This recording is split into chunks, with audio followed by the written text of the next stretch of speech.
Hello. Welcome to another week of Doctors and Dungeon Masters. I am the Dungeon Master, Kelly Breivik, PhD student at UWM in Plan H. Who are y'all? Hi, everybody. My name is Corey Hernai. I'm also a PhD student at UWM, but I'm in Plan C. And yeah, I'm playing Teretha, the wizard. And I'm playing Teretha, the What's up? wizard. I'm Layla Zeller. I'm a PhD candidate in the Anthro department at UWM. I am playing Tolly, the cleric. Nice.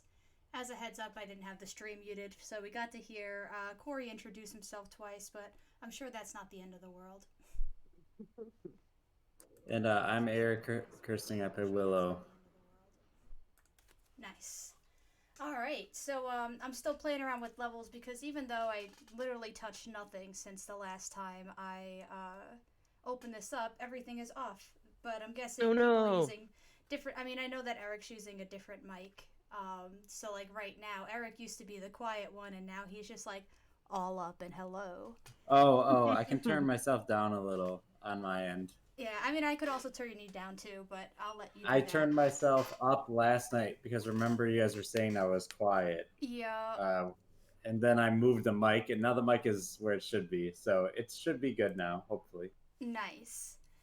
So what happened last episode? As a heads up and a reminder, I did not record appropriately, so it is now lost to the sands of time. So the only record. It's okay. It's an episode that we could forget. So now the only record of this will be through your recap. Go. Is it not on Twitch right now? I mean, it is, but you just hear me. So it's actually kind of like a little weird just hearing me like laugh and respond to people that no one else can hear. So I'm just not going to upload it to YouTube and archive it or anything like that. So I got you. I'll just let it die. All right. What did happen last week? You I were? was here. I was here. We had a We nice went to a house. sit down conversation with a Mind Flayer's boyfriend. Yeah. It was very fruitful and generative. He's kind of a simp, but that's here nor there. And then the little girl fought scorpions. That was literally the entire episode. Yeah, Boomer did some stuff. It was really fun. Yeah. Actually, that end of that episode was really cool. Yep. You are still at the guild hall. If you choose to be, you could mingle around. You could. I could remind you of the different. Is this where the armorer was? Yes. But as a reminder, it's only been like 2 or 3 days, and she said it would take 5 days. No. That's the artificer or whatever. I'm talking about the Oh. armorer, the person who was selling shields and shit. No, that's something else. It's also at the end of the day, so you would not be able to go there right now. I'll go there tomorrow morning. Yeah. But it is all in this kind of area of town. And you've been there before, so I'm not going to make you do history checks to go somewhere again. But I mean, it is a time for mingling and drinking if you so choose. I know that not everyone is into that, but I just figured I would not force you to leave the guild hall if you want to kind of rub elbows or something like that. I'll sit down at some booth with a drink. Not one for Zola, but one for Willow. I mean, you could get like apple juice for Zola. They would A definitely. cranberry cocktail. Yeah. I remember when I was a kid, I would always go to Diamond Dave's Mexican restaurant and get a cranberry cocktail with my like taco bowl. Or Oh my god. It's a Shirley Temple for me. That was me too. It's still me. Let's be real. So we got Willow and Zola kind of, tucking in. I just want to know where everyone else is so I can kind of start maneuvering who's doing what.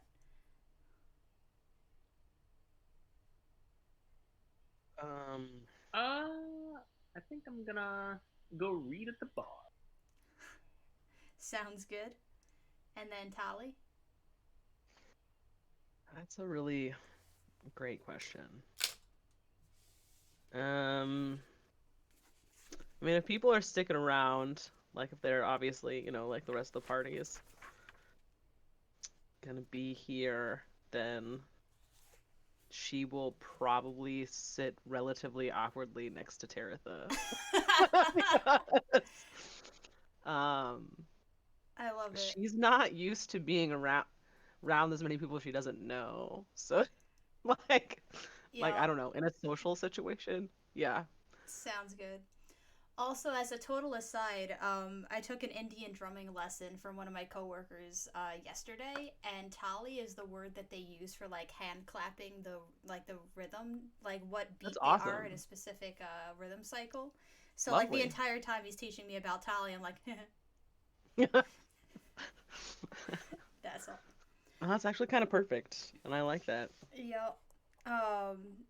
Yeah. There's more to it, but I'm not going to get into it on fucking stream. So we'll start with Willow and Zola. Zola sits down and she's trying to let's just see how good of a job she does. Yeah, actually, Willow, you're able to tell to do like a sort of insight check naturally with her because you've raised her, and you can tell that she's like kind of nervous a little just to like be around a group of like rough and tough adventurers, but she's like holding her shoulders back and sitting up straight and kind of like taking like she's someone who sips at her drink, but she's like kind of going all out with the act by like taking a huge swig of her tankard and letting it hit the table a little bit more roughly than it would than she usually would let it, and she'll turn to you and go, so are all the places like this? What do you mean? Like all adventurers, like it's I mean they're nice, but it's a little rowdy, and Taratha looks like a fool sitting there reading with everyone making noise.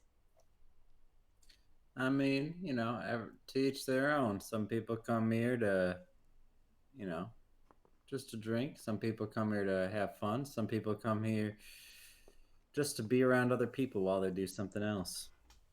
Yeah, but ain't there like adventurers halls for like quiet adventurers or reading Ain't folk? that many adventurers. You just take what you can get. I suppose. I mean, it ain't bad. It's kind of fun to watch, I'm not gonna lie. Do you like it? Yes, watch. No, not really. Ah, well, I wonder if this is the kind of thing where all of you are not really having a fun time, but none of you are willing to admit it. I didn't So you say I'm all, not having a fun time.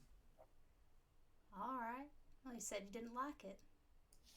I said it's not my kind of place, this kind of lifestyle. But to sit here with you and, Tareth and Tally over there and just to listen to some other folk and drink something and just try to relax a little bit at the end of a long day, there's nothing wrong with that. I suppose. And she'll take a sip.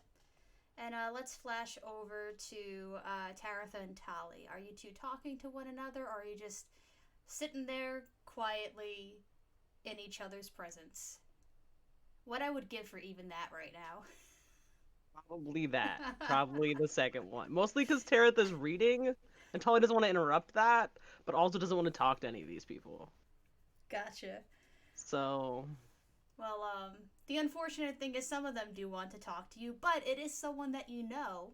Um, a red and yellow and orange feathered friend in kind of garish, brightly colored clothes walks over to you, and it's Cleek, and he goes, "Hello, how are you?" all right. We had a good day.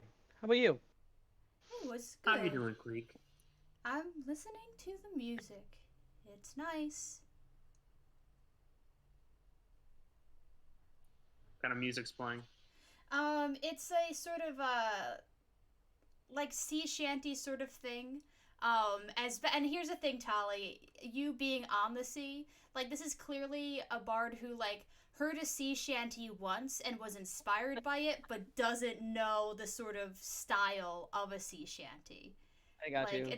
it's a little too fast to be able to sing it while hoisting the mast and stuff like that. Yeah. It's it doesn't have the sort of call and response that a sea shanty should have. But I mean, it's an enjoyable enough song. It just does not follow the sort of conventions of a sea shanty properly. It's a land shanty. Yeah. Christ. She'll- Yeah, I think actually that's what she'll say in response to Clink. She'll be like, yeah, "It's a land shanty." Oh. That's what you call it? That's what I call it. Oh. He'd We probably call it a sea shanty. Oh. Do you have shanties for all terrains, like the forest? No, land shanties are just bad sea shanties. Oh. Do you think there could be an air shanty? Like, Perhaps, though they do refer to the desert as the sea sometimes. but it has no water. The I'm irony is ending. palpable. The what? The irony is palpable. Also, thank you for following Daryl Poller. Yeah. I love it. And he'll go, irony, another word that sounds like the thing it does not mean. There is no iron in irony. That's true. You are far too adorable for this world. He'll go, are you here to look for adventures? 'Cause I wanted to find something to do. Well, You could come along on our adventures. What are you yeah, we're not doing? that exciting, but Oh, No, we're not. You could find more exciting adventures. all of you material plane people are very exciting to me. You are all so new, and I love you. Ollie obviously suppresses a laugh and takes just like a big drink of whatever the fuck is in front of her. Uh-huh. It might not even be her drink. I don't think she ordered anything. roll me roll me a D100. Oh. Where? 56. Yeah, it definitely is not your drink. The person next to you just like snaps his head over in your direction and is very confused and then like thinks that it's not worth it to bother you and orders another drink for himself. Like he just swiped That's awesome. this man's drink. And she will pay for that drink Oh, when the bartender comes up. uh, Just not thank saying you. anything, just like very beet red. He'll turn to you and go, oh, thank you, miss. I thought this was some weird power move. I'm glad to know that, we have no beef with one another. No. Yep. It's fine. That's... Yep. Yep. She just incoherent. It's fine. And, Cleek will look to Taratha and go, are you going to fight the big, many-headed monster? assume when we get around to it. That would be fun. Maybe next time you Would you- won't die. Would you like to go? I would. Well, I think we'll head off maybe tomorrow if you'd like to join us. His feathers kind of like Just so you ruffle know. up and then settle down, like he's like excited and he just kind of got a little worked up and then like very quickly calmed himself down and I like that very much. Akadito does not Don't want worry me if I near die. him It's right now. Well, an I will- inevitability. Well, yes, but I would prefer that you don't die. It's the last thing I haven't explored. Well, Akadito was very mad when you died.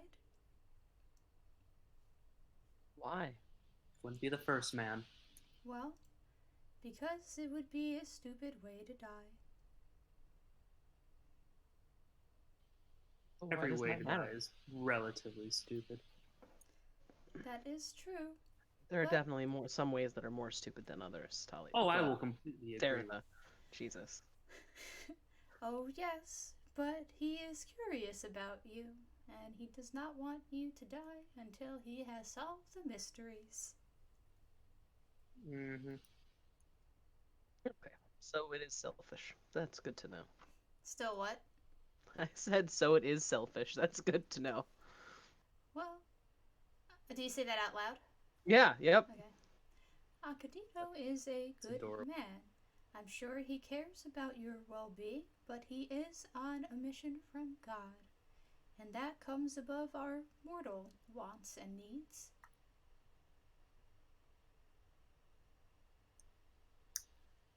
At least there's an ethos there.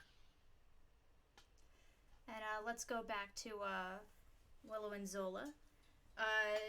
Zola is kind of looking around, and she'll go, "Do you think I could come with you tomorrow to buy stuff? Cause there's some supplies I want to get, and now that I got some money, I could spend some gold on them, or hopefully copper. I don't think it'll be that expensive." Sure. First thing in the morning. I've got something I need to pick up too. Nice. So it's first thing in the morning, so we don't have to rough and tumble like we usually do. I mean, we haven't been doing that, I assume, since we're like traveling. But Yeah, but but like sure. on But I'll say, yeah, sure. You've rough and tumble enough for tonight. well, ain't that good. And I mean, people will mostly leave you alone, Willow, just because you have a kid with you, and they're just like, I don't want to bother with that. Like every now and again, like someone will accidentally bump into you and apologize for it, but you don't really encounter anyone unless you seek out anyone. No, I'm good. I'm good. Just enjoying a drink. Nice. Taratha, what's your passive perception? 17. Give me a history check. That's going to be a dirty 20. Nice. Um, so as actually, let me just before I kind of describe what happens. Towards the end of the night, who approaches whom and is like, "All right, let's wrap it up," sort of deal. Taritha is the type of person where she would just sit and read at a bar forever. Like that is prime, like socialite Taritha right there. She's in no hurry.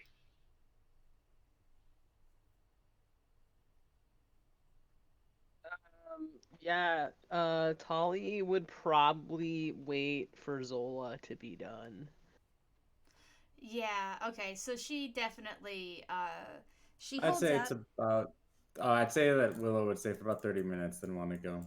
Yeah. Like I was gonna say like Zola would hang out longer than she wants to be there, um, unless someone like kind of scoops her up and is like, "All right, let's go." So I'll say that Willow is the one that pulls the plug and nudges them over in the direction to Tali and Taratha. And on your way out, y'all are passing by the sort of notice board of all the different quests, some of which you've dealt with to some capacity already. Some of them you've only talked about. Taratha, you hadn't seen this one before because you hadn't really gone in to the guild hall. But on the one that's asking for guards at the event at the castle, now there's nothing like amiss. It's just this is a high, there's a lot of high profile people here, so naturally you need to have security. And you almost miss it, but you recognize a symbol that you've seen before.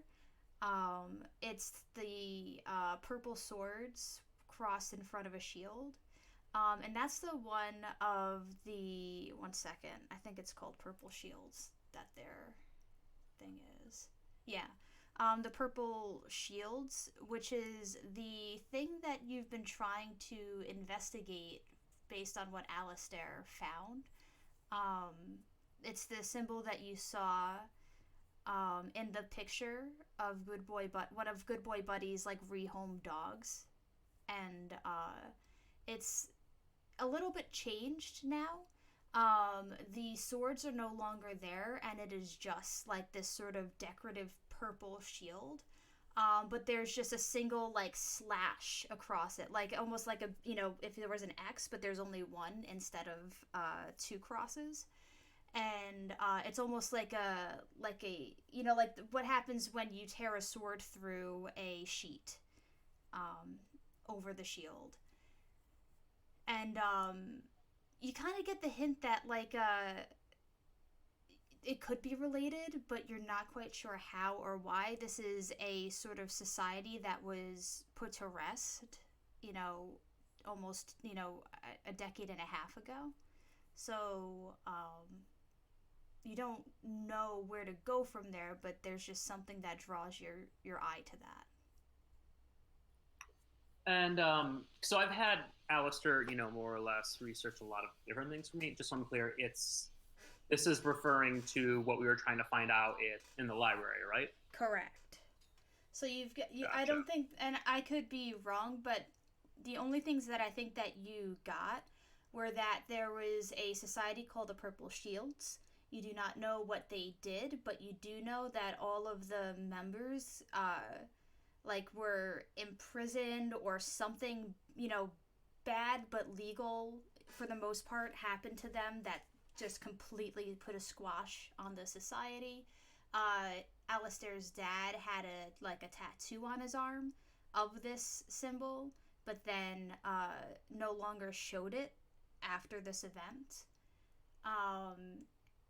And that's all you. And there's one dog that Buddy rehomed, whose family has that symbol showing in the background of the painting, but you don't know what the family name is. Gotcha. Would I know that this society is it specific to Vara, or is this like all of Pajania? Well, until this point, it had not been clear.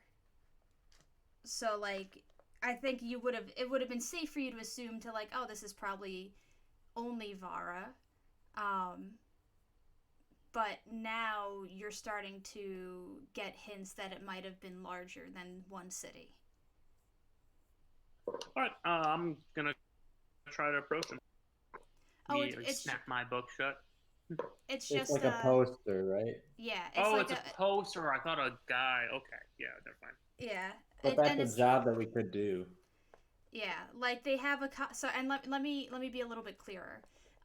They have there's the job posting, and next to that particular job posting is a copy of like the invitation, that went out to Noble, so that they, you kind of have just like a basic idea of time, place, who's the sort of people that you're going to interact with, and it's on the invitation card. And on the invitation card, it's for the daughter's 16th birthday. Gotcha. Okay, yeah, I guess I'll turn to the group like, in our best interest if we follow through on this mission. Why?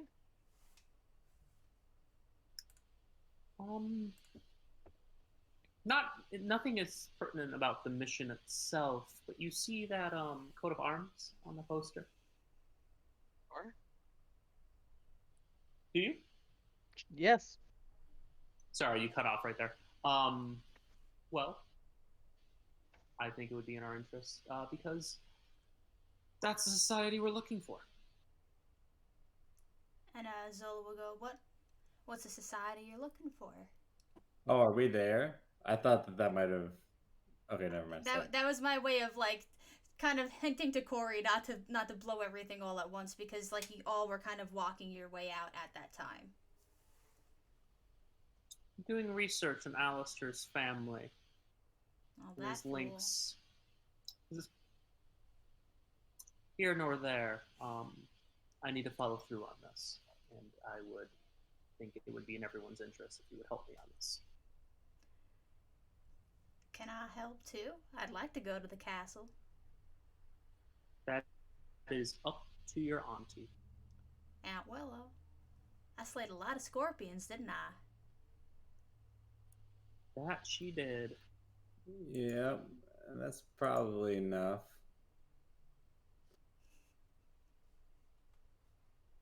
She's based on what's been going on with the nobles and everything.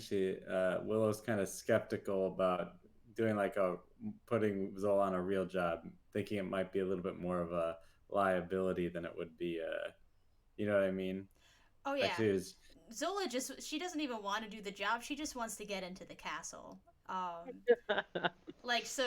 And maybe I wasn't clear on that, but Willow would definitely get the hint that, oh, can you just, put my name down, and I won't take any gold, but I'll just go inside, and just, find some fancy books to read.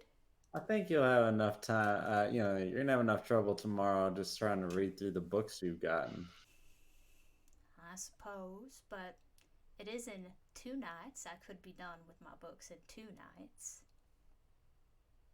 We'll see. Alright. I'm not gonna twist your arm. You already lost one limb, don't want to make you lose another. Okay. And, sorry. She's being playful at that point, not, trying to be, a shitty kid. What they put in that fruit cocktail. Yeah.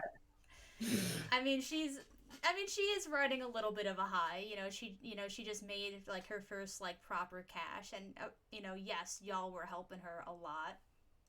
But it's your first paycheck. You feel big when you get your first paycheck. And she'll start walking out, leading the way out, and then once she realizes it's pretty dark out and she doesn't know the way back all that great, she'll fall back in line with the rest of y'all.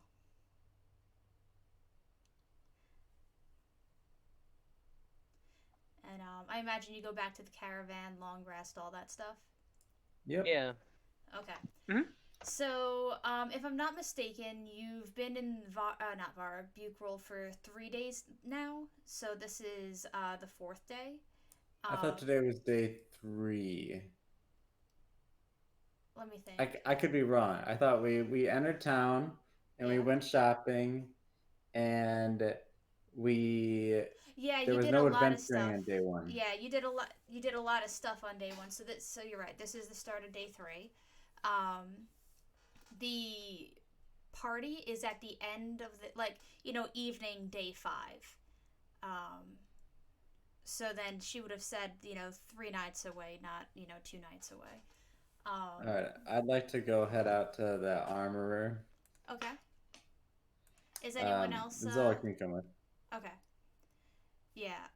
Is anyone else going to do any loose ends with shopping or? No, I've got everything that I wanted. Okay. I have.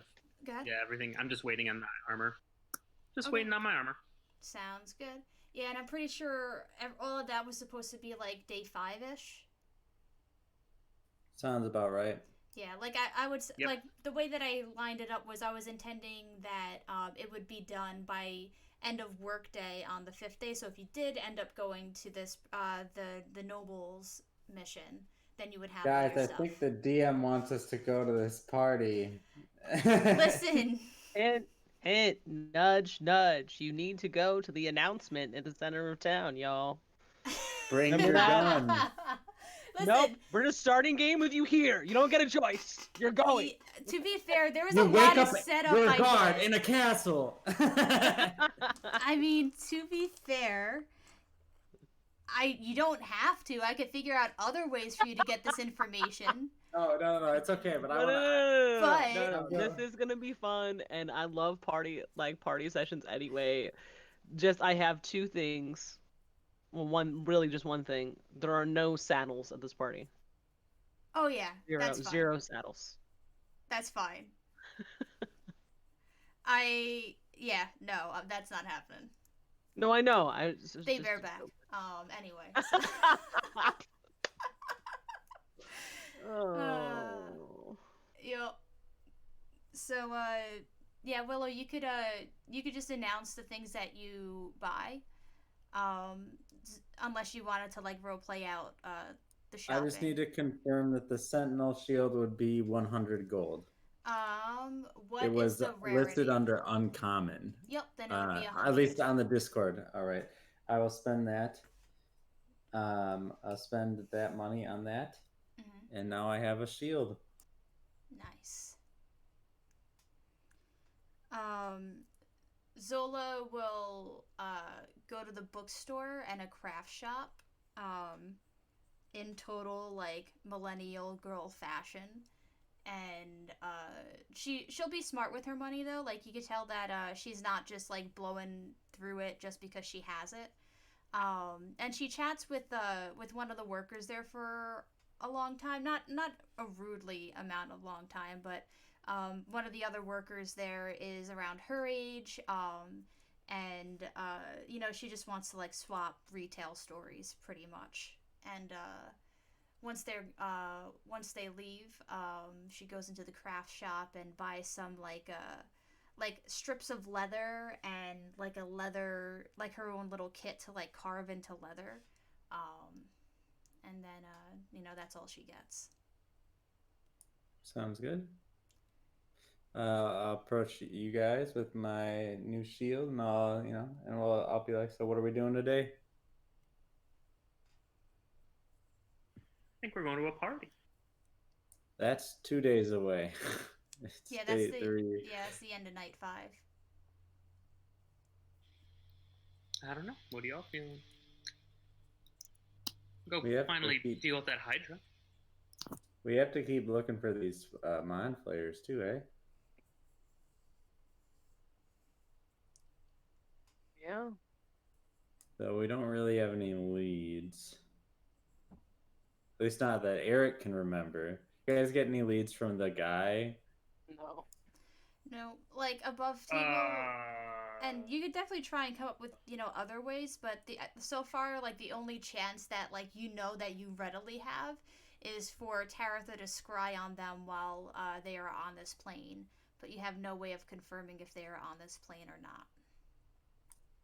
If you sending to someone and they're not on the same plane, do you know? I would argue yes. Like, because I imagine, like, anytime you try and send a spell where something like that is a condition, it's like throwing, like, a handball at, into the air and just, it hits a glass, wall and it bounces right back. I actually just read sending, and unfortunately, it actually says you can send it to things on other planes. It says there's a 5, but if the target is on a different plane, there's a 5% chance the message does not arrive. I mean, you could try. I don't really like. I'm not telling you what to do either way. I'm just, trying to work with the different tools that you may or may not have. I shouldn't have looked it up. Then I wouldn't know.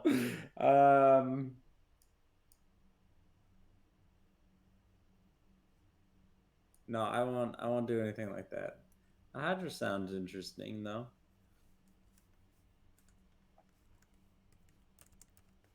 Yeah.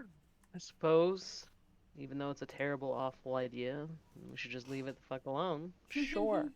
I mean, it is killing people. They have a. And they do have a good quest. reward for that. Like, Oh, what is the reward? That's 500 gold. Each or total? Total. Okay.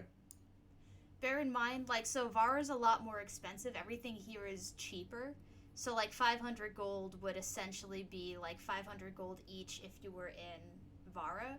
It's just that the sort of exchange rate is a lot lower here. Oh, that makes sense. For sure.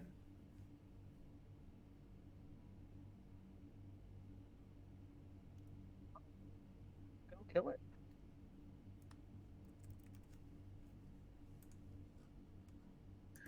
To the Hydra.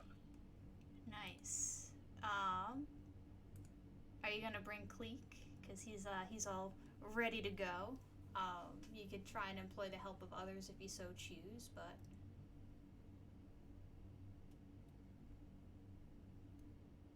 Sure, let's get Cliquey Boy. yep. Is Cleek the annoying one? I love Cleek. You're saying that No, in character or out of Oh. character? That would be out of character. Eric is just asking if Cleek is the one is like that's not the chicken, is it? Am I like completely? Is the chicken not even? That's like a different Yeah. campaign. I Cleek mean, it's is been the- years since we last Fuck. played, as we note every single time. Cleek, Yeah. Cleek was at the bar, and we were talking like. He's the sun parakeet as Yeah, opposed never to mind, Yeah. never mind. I was thinking Yeehaw. How Oh. could you? Also, that was a crow, not a chicken. Yeah. You're mixing it up with Chicken All birds Joe. are chickens. All birds are not Damn, chickens. so Have you guys rude. seen? Have you guys Look seen at all that these YouTube video? chickens. Yeah, look at all those chickens. Uh,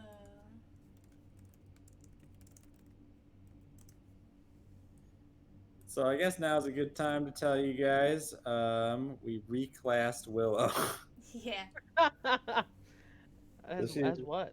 She's a samurai fighter now. So basic same gist of everything. Just Told less you to go stunning strike. samurai originally. Yeah. So she's suddenly gained like 10 years and she's like a lot less mobile. She needs a shield now, because that's a good way to protect oneself. And she can do action surges, so that's good. Now, also bear in mind, and I'm just gonna remind you this because your characters would know this. You had to like plug up your ears somehow to not get affected by its song, but it still did not help you when you were in front of it. So you have to do something to keep yourself from hearing them long enough, to get close so that you don't forget stuff. But it has a lot of force and sound based blasts. We got something we can use to cover our ears.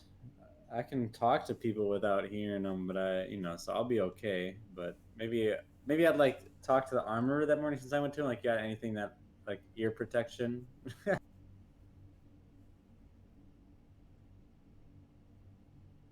Hold on 2 seconds.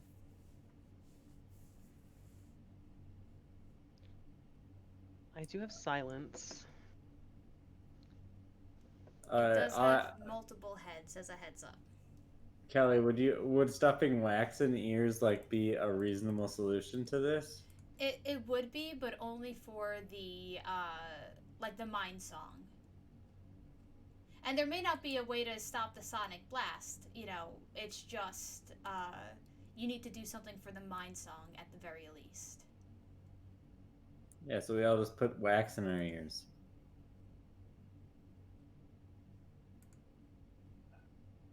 Yeah, sounds good. Yeah. So silence. Mm-hmm. I mean, it doesn't move, so it's but it's a good thing to have in our pocket anyway. Cool. All we- right. So I'm going to just start. So give me some talk and chatter as you're making your way out into the deserts. I'll also need a perception check and a survival check. Well, I've got survival. Nat 20, first roll of the day. Nice, Fuck yeah. Can I do bless. perception? So that is a 30. Jesus For the record. Christ. Yeah, you get there in record time. You remember exactly, this bitch was right by that fucking quicksand field, and there was there was just a downward slope. You are able to get that no problem. I'll go ahead and can I do the perception check? I now have advantage on perception checks. Heck yeah. Yes, you can. That'll be, but I actually have a lower perception score now, 24. Yep. Yeah. You are able to successfully avoid any sort of not so much traps like that are laid out by anything, but just like the natural traps. Like you see sand pits that you could easily get like kind of sunken into. You get people, get them away from that. You're able to see some like land whales moving in the distance, and you hold back until they pass through. So between the two of you, you are able to avoid any sort of danger, except the one that you seek. So how far away are we from it when we first see it, or do we not see it yet? You would see it when you were a mile away from it. Um, and you see it singing its song and being the danger that it is. You don't see anyone around it. I mean, with your high perception, you would see like there's definitely like bones. There's the people that used to live but have been like eaten by it. And that range starts at around 250-ish feet away from the Hydra itself. Like, it seems like very few things were able to make its way to the actual body.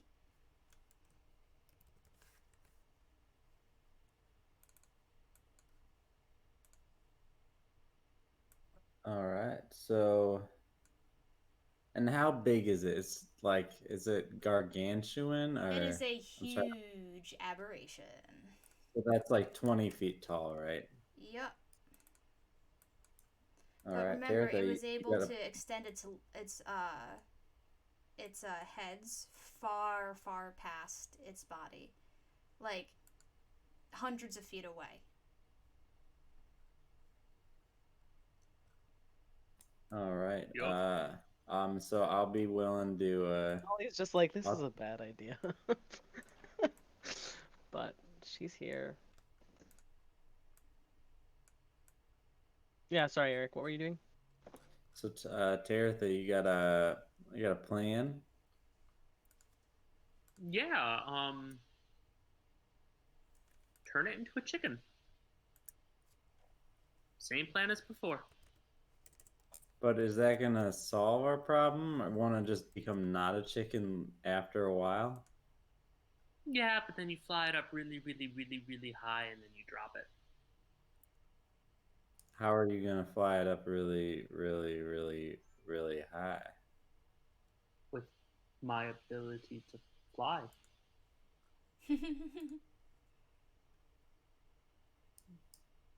Eric, does Eric has a question. Does when a creature would land like that, does it take additional damage? Like Like it'll take do, falling damage and whatever does it happens to transfer?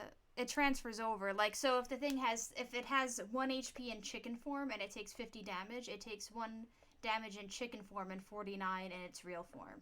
So this is a reasonable strategy from a tactical, like out of game perspective. Right. But it's also, if this fails, it is also quite dangerous. Yeah, this is incredible. I mean, that was originally my strategy. I just couldn't burn enough legendary resistances before I Yeah. died. All right. Well, I'll do as much damage as I can in the meanwhile. Once they get close That's enough. pretty much my goal. Because what's the max fall damage? It's like what? A ridiculous amount? 1 second. I'm looking it up. Thank you, because I'm looking something else up.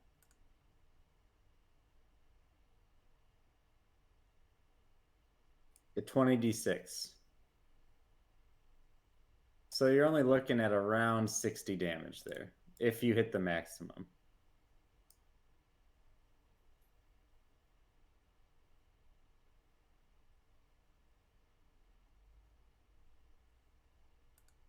Yep.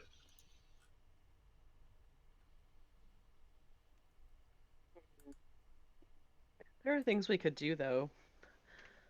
Like If it stab actually it, shoot works, it. well, I mean, yeah, if it actually works, then as it goes up and hits the ground, I could also have Guardian of Faith there. And Yeah. as soon as it comes within the bubble, assuming that Taratha can aim correctly, it would take another 20. So So I there. mean, it is a chicken, and it's falling from a high enough thing. It's I probably just gonna be imagine able the to wings flapping. avoid. Yeah, exactly. Like it, well, like like you can like have a You little could bit of turn it into something maneuverability in the air. else. A rock. Yeah, Yeah. I love the idea of it being a chicken.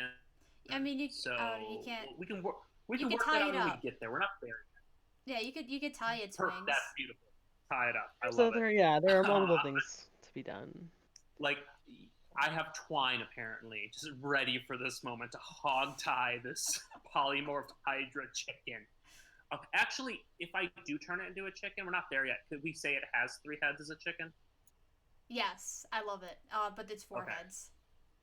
4 heads. Yeah, 4 heads. Well, one of them gets one of them is that the red thing that dangles off of the chin. Yeah. Yes, of course. That This is beautiful. I love it. horrifying. Okay. Let's get there first.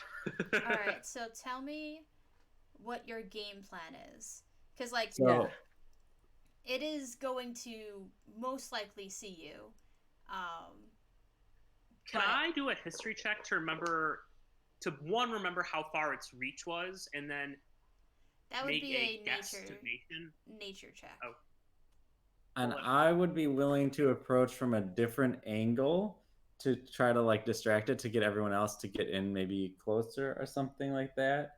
I've got the bad news, which has that range that rifle that I bought, which has a range of 200. So I can I can be pretty far away from the. And I say it's a range of 800. So Holy with shit. disadvantage. But it's reload 1, and I looked it up, and the way that it works is I have to spend one of my attacks to actually reload it. So it's not like I get to just machine gun them down. It'll be like 1 attack per round. Yeah. But it does a real good chunk of damage when it hits. So I love it. What was that roll, Corey?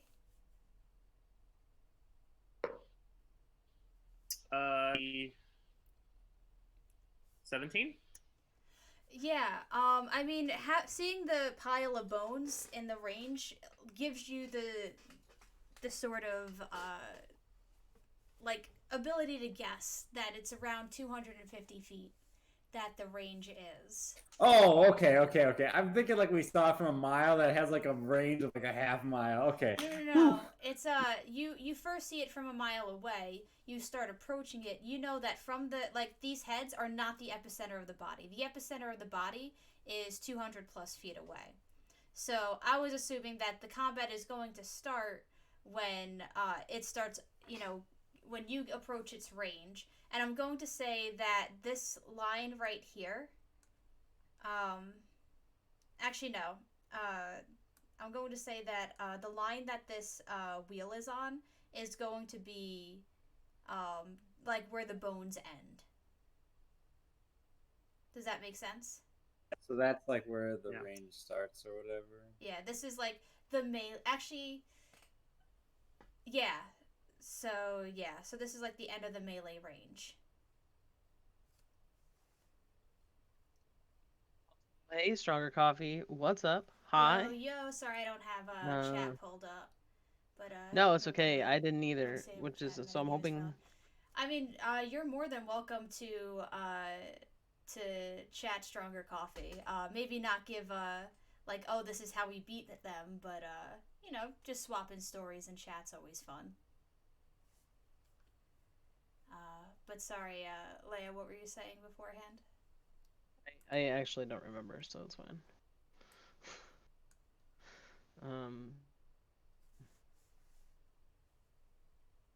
Yeah, so we're just gonna like take this thing up and have some shit ready for it. Well, no, wait, no, we have to deal with the heads first.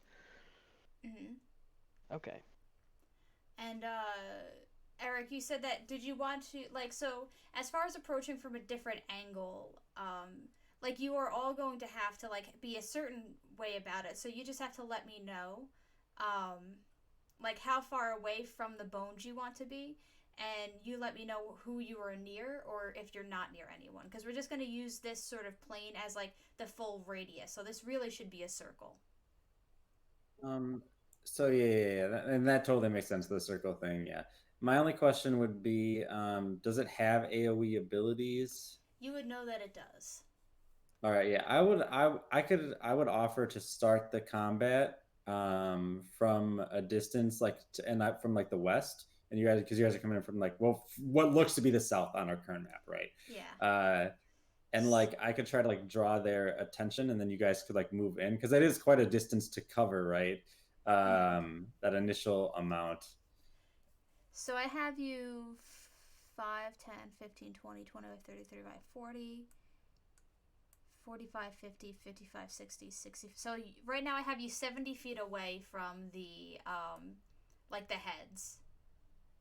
Like full extension on the west. Is that okay? Yeah, I guess okay. So like I'm sorry. I have really been trying to listen, but I'm a little confused. I thought Okay. that their range was 200 feet. Yes, but this is the epicenter of the Hydra is off map. This, no matter what degree it is from the body, this is like the furthest extension that the heads can go, All right. no matter So what side.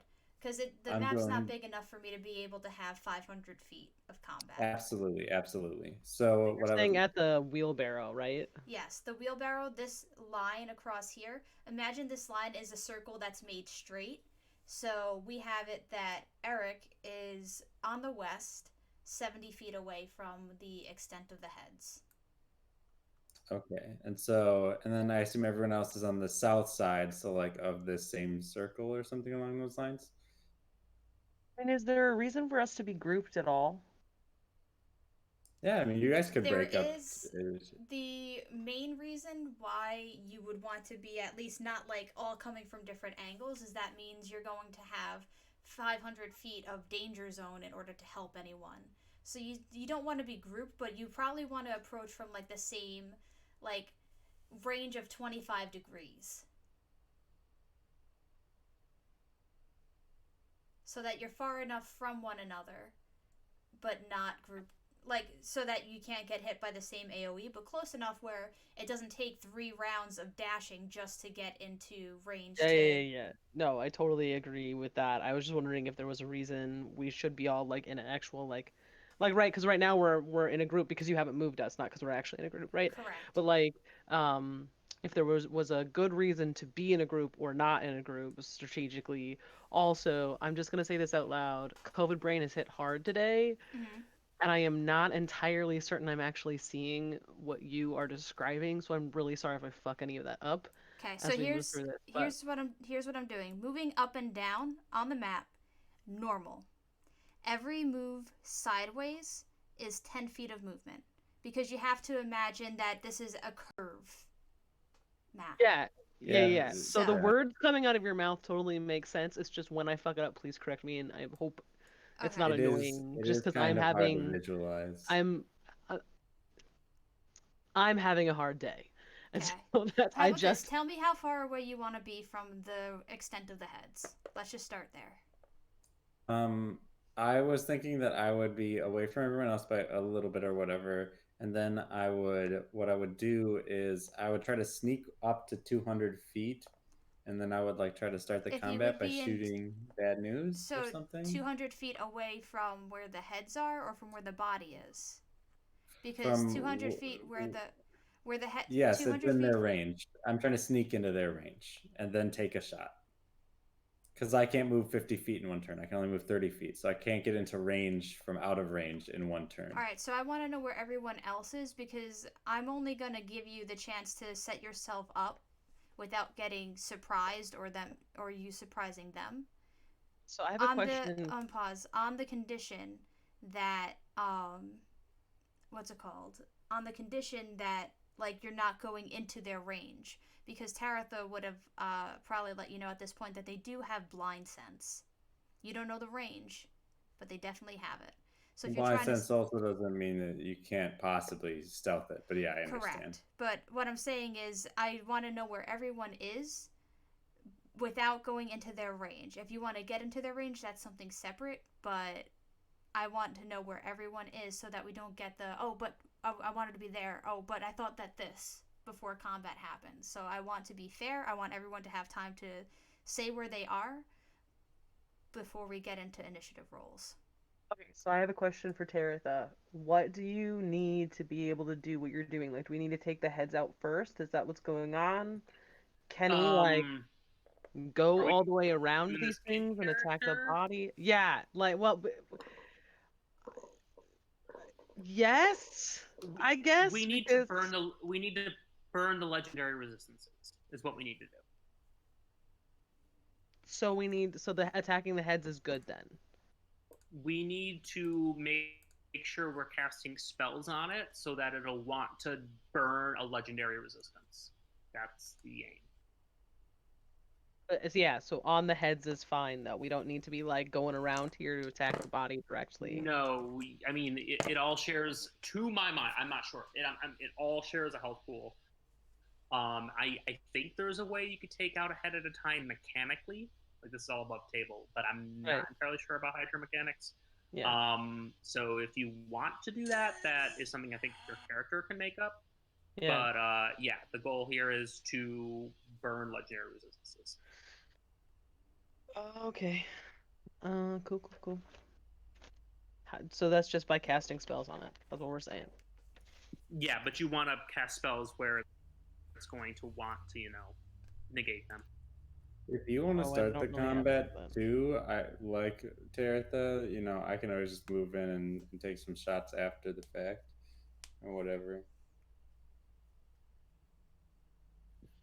Yeah, let me see.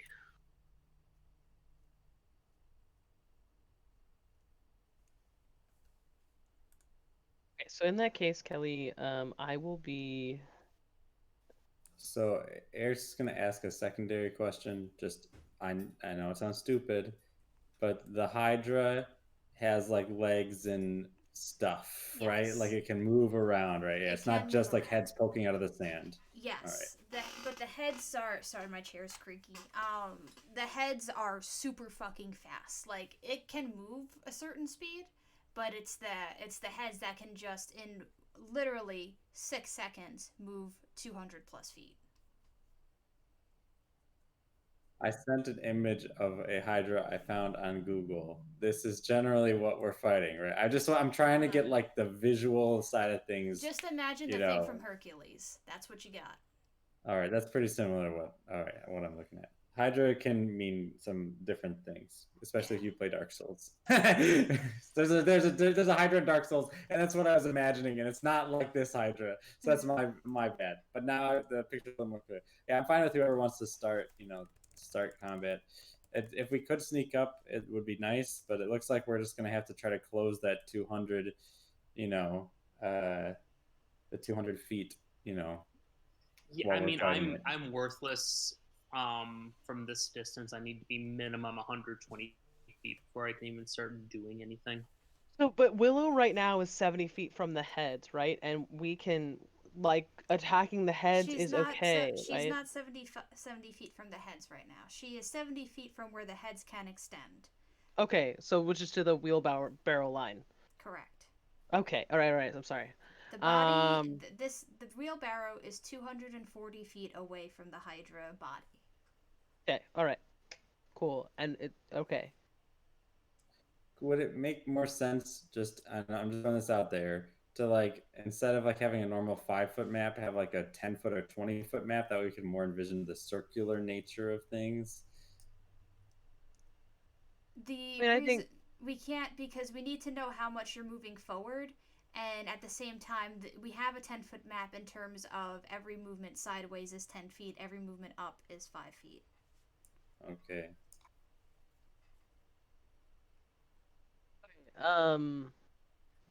I guess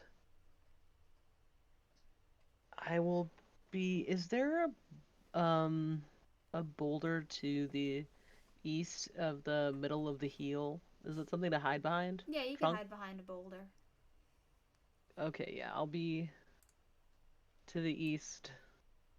There's a tree stump that I will be. Because I then will at be least, behind yeah, that. because one of them would put you probably out of range for most spells. This one would No, not. yeah, there. Yep, that. Give me a hide action.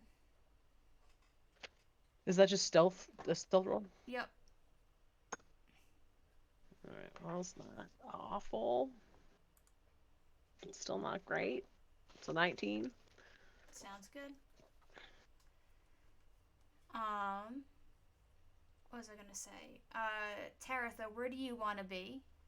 And so just you like so this is essentially whoops, did I move Willow or is she not? Okay, so 10, 20, 30, 40, 50, 60, 70, 80, 90, 100. So you're essentially 150 feet apart from Willow plus like 30 feet up. Does that make sense? Me right now, or is Yeah. it Taratha? Tally, sorry. But Okay. Tally's not in range yet. No, I am not in Yes. range, and yes, and I understand. Yeah, I understand the map. Yes, thank you. Okay. I Taratha. definitely think our best bet is to try to sneak up closer. Does Cleek have like pass without trace or something? Let me just look at his spell list. He does not. Okay.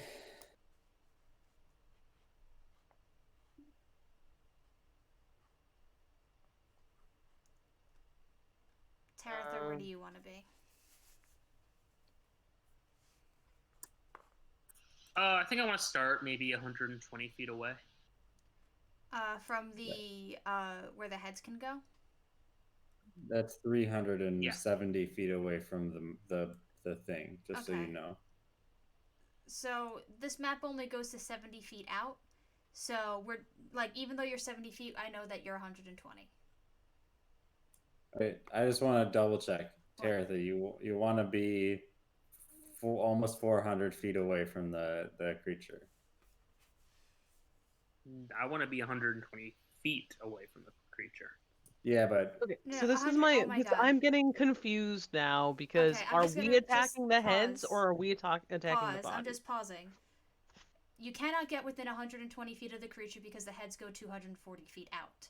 We are only operating between how far out do you plan on being before anything happens from the full extent of where the heads can be. You cannot announce that you are 120 feet away from the creature because they will go out to you before that happens. Okay, then I will go to the maximum range possible before head stuff. That's what I'll do. The maximum range away from it? Whatever is like the cutoff point for the heads, I'll do that. So, but if you do that, then you're in melee range of the heads. I am confused now. Okay. Okay, can someone else I explain will this? Am I being unclear? I I'm think not that quite sure. I will try. I will try to explain. The monster is. I'm just going to say. Okay, the monster is 300 feet away. That's what I'm going to say. The monster's 300 feet away. Just like imagine for just a sec.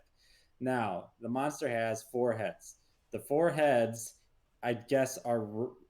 This is a little confusing to me. Either they are melee like attackers that will move up and attack us. They can move like 200 feet per round or something, or they are ranged weapon attacks that shoot out from the monster itself. I'm a little confused as to which one. But I'll just ask Kelly if a head attacks me, can I melee it back? You can, but it also has ranged attacks.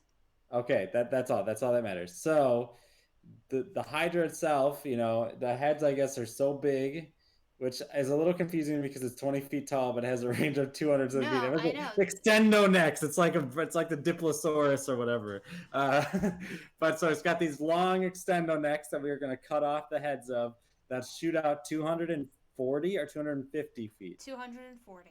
240 feet. So we can't get within 240 feet of the body without the heads shooting out to attack us.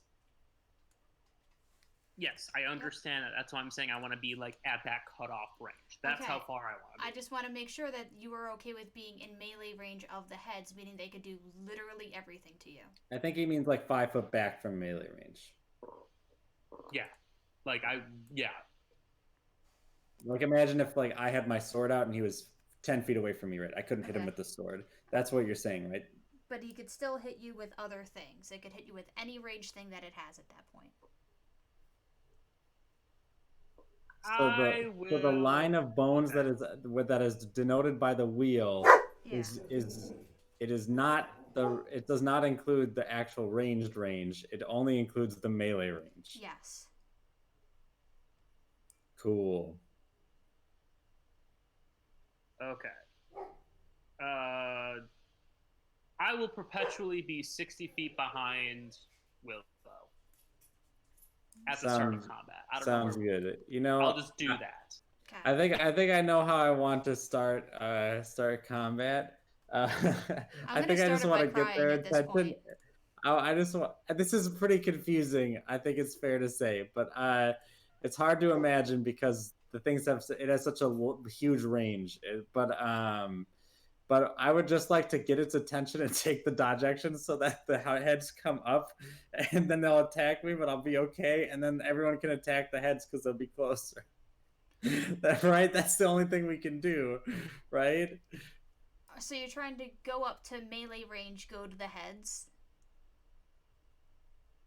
And take the dodge action. So like my goal is to just try to get them to move up to us because like we can't move to it, so it has to come to us, right? We have to get the heads to come to us so we can attack the heads, right? That seems that'll be the only way we can really start this combat, right? Sounds about right. So yeah, so the dodge action makes sense. If I'm starting combat with an action, I would like it to be the dodge action, and then we can roll initiative or whatever, so that way when they kill me, at least they only did half as much damage. Give me 1 second, Tara. Why am I crying? Okay. At least I have more HP now, as that I'm a fighter.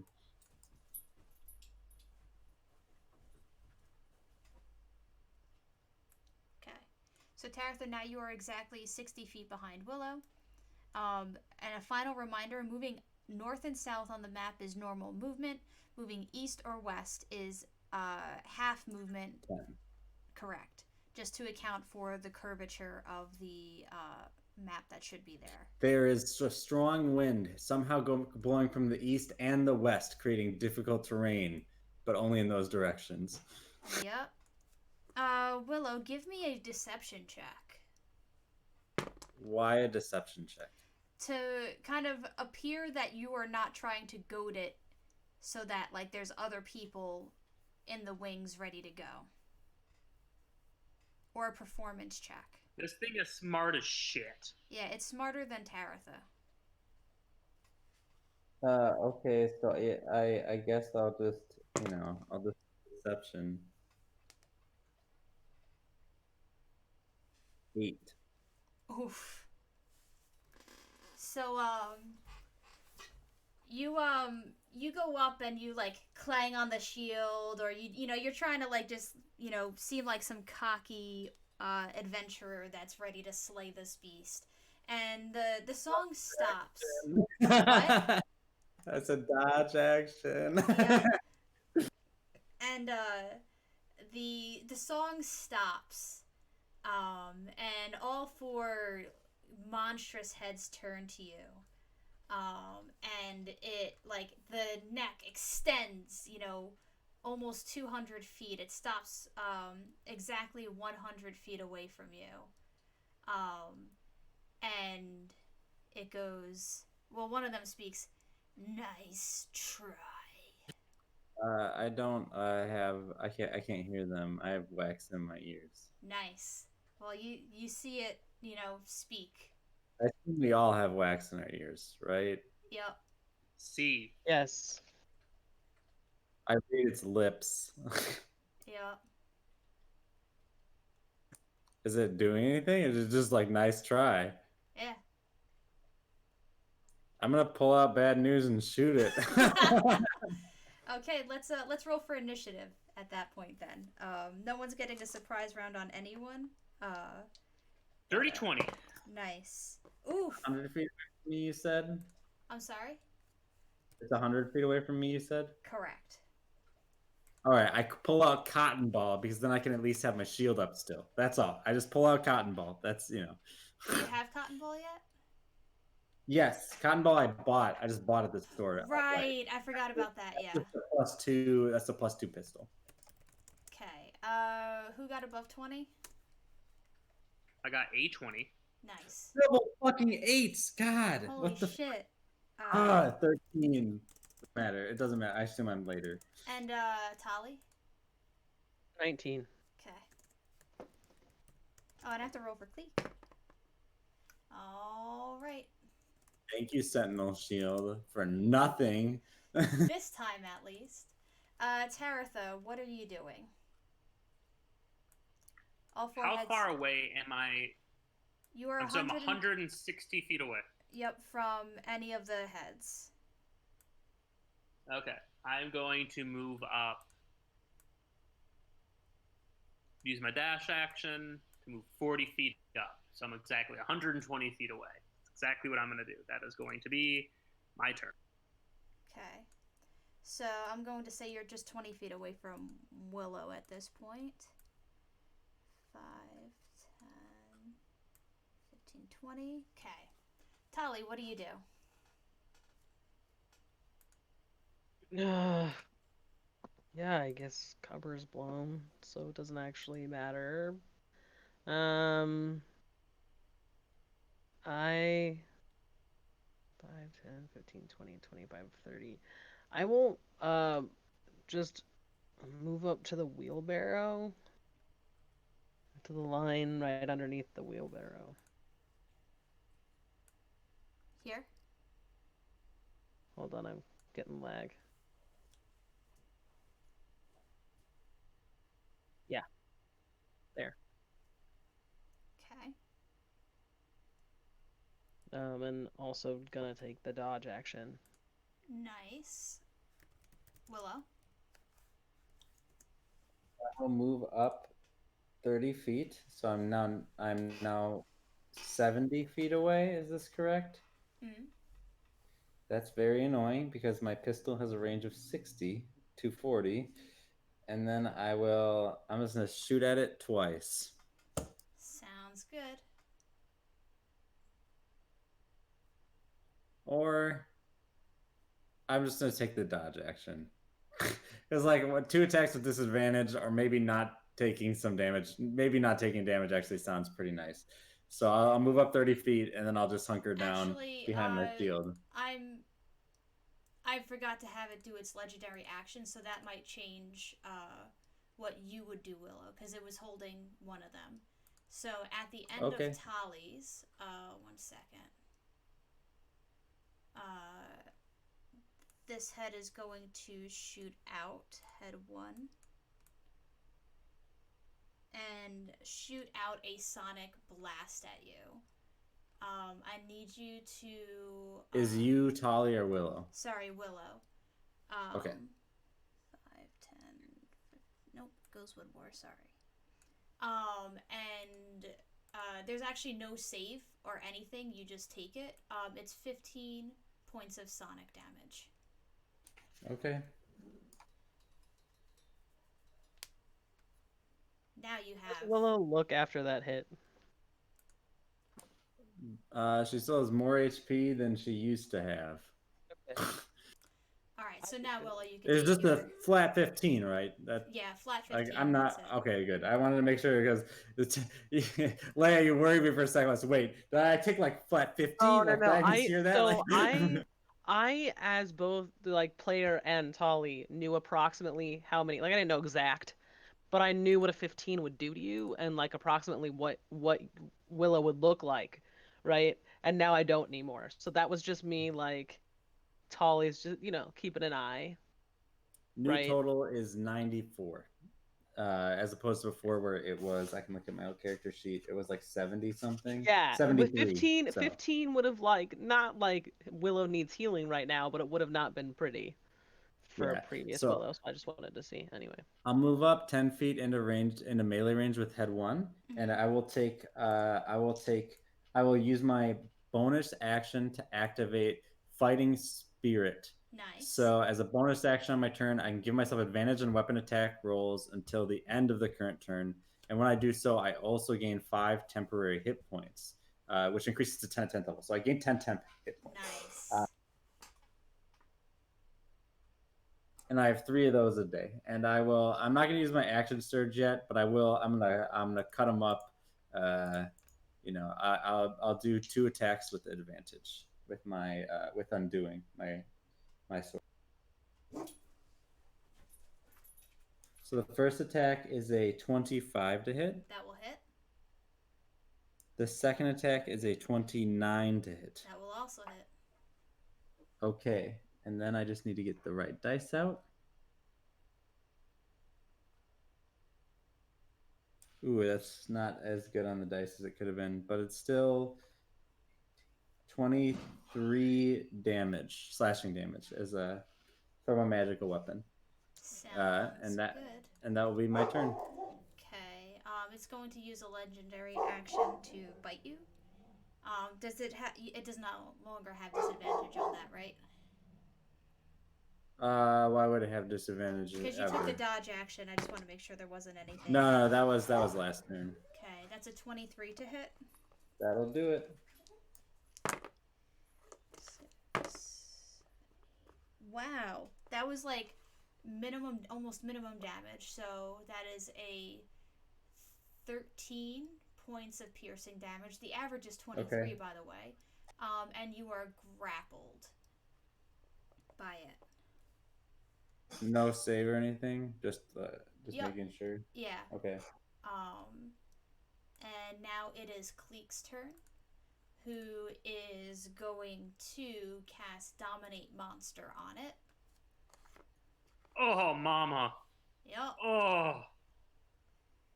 And he's going to fail the save, but then choose to use one of its legendary resistances. And now it is the Hydra's turn. Willow, I need you to make a wisdom saving throw. Okay. Can I know why I have to make a wisdom saving throw? Because now it is casting Dominate Monster on you. Okay. Because like that really matters if I use Indomitable if I fail this save, right? Gotcha. Can it use that on a non-monster? Yes. Yeah. It just says creature, but that's Oh, actually okay. a nat Yeah, 20. we had so this that'll issue be last time. Yeah. so that'll be 27. I have Woo! advantage on them because of my race, so that's Nice. wisdom saves are a Awesome. nice one. That's good, because that would have been gnarly. Like the quarry, the Calstar mind just takes over and is like, get the fuck out of here. Yeah, and then next up is Head 2, who is going to move up and make a bite at you, Willow. And that's a 29. Yep. Sorry, I gotta... 6... 9, 22 points of damage. Okay. Head 3 is going to move up here and let out a scream. I need Tali and Willow to make Constitution saving throws from the sheer loudness of this scream. I just want to ask: does the thing in and our actually, ears Taratha as affect well. this? No, it does not. This is too much. This is too loud. Taratha, you're going to need that as well. 22. Sounds good. 21. 24. Hey! Damn, yeah, That y'all. was incredible on those saving throws because that's its gnarliest thing. Does it save or suck, or does it do damage, or No, it's what's save going or on? suck. No, that thing, just to tell you what you just avoided. 5d10 plus 5 sonic damage, and you're stunned until the end of the Hydra's next turn. Oh, sorry, you do take half damage, so let's just ask Google to roll me 5d10. But yeah, you avoided, really gnarly stuff regardless. So that was 29 plus 5, so 34 points of sonic damage. Halved. Right? Yes, sorry, half. Okay. All right. How much is it halved? 17. Damn, that sucks. You're at Taratha now.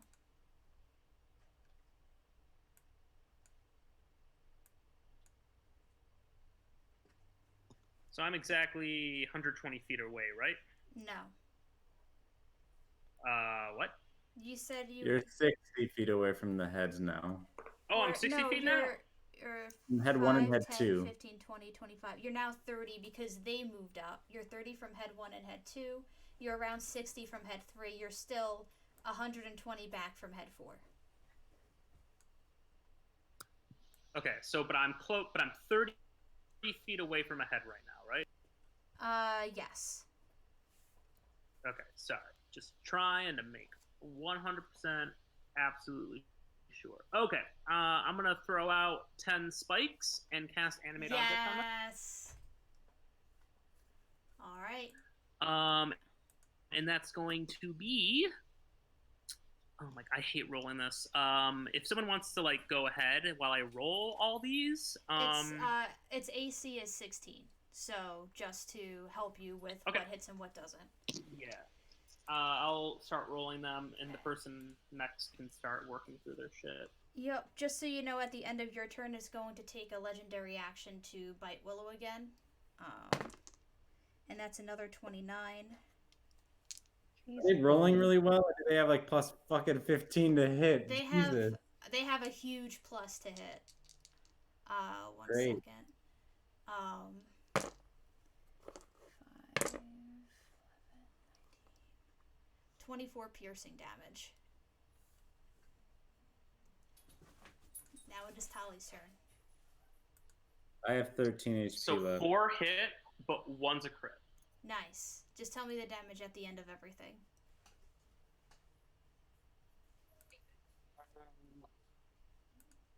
What's up?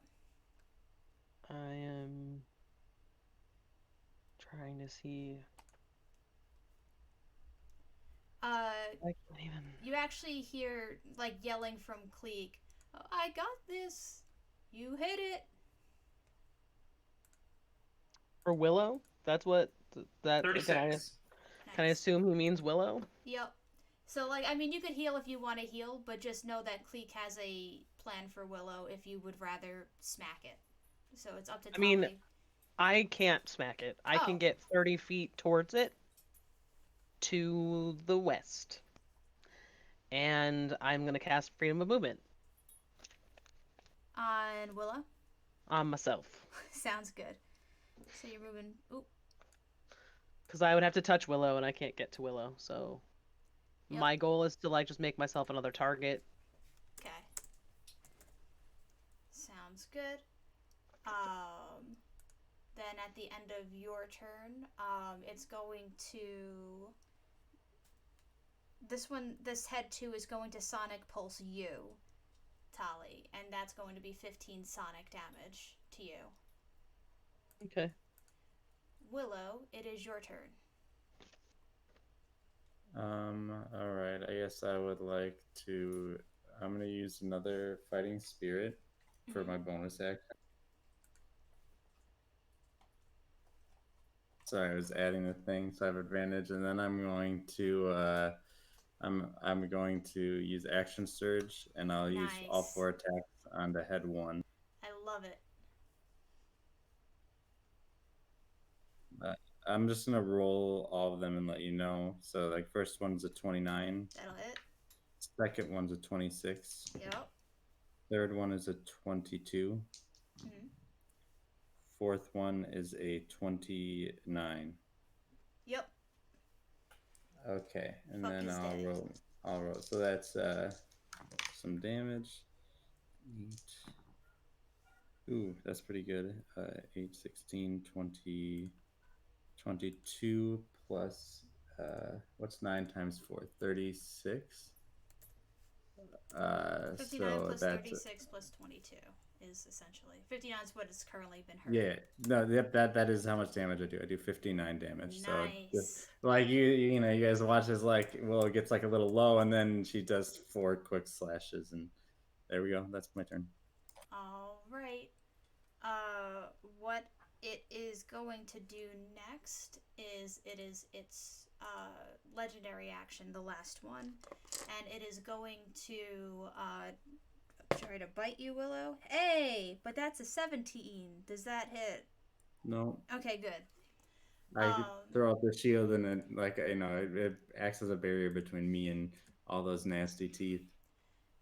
Cleek is going to cast Power Word Heal on you, and you regain full HP.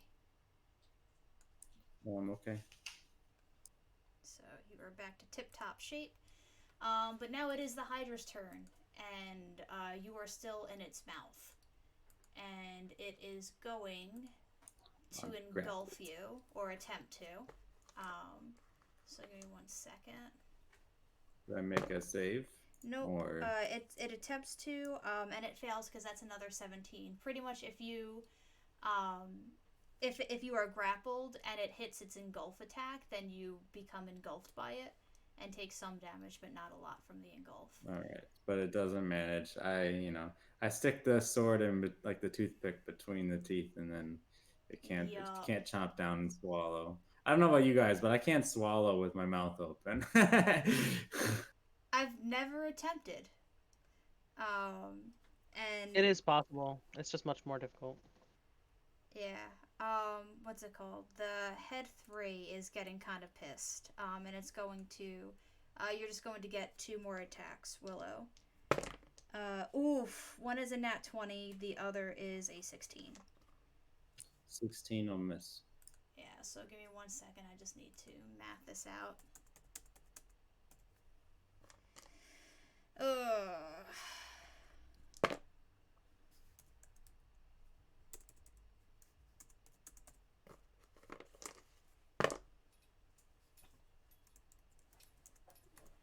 That is 59 damage from the crit.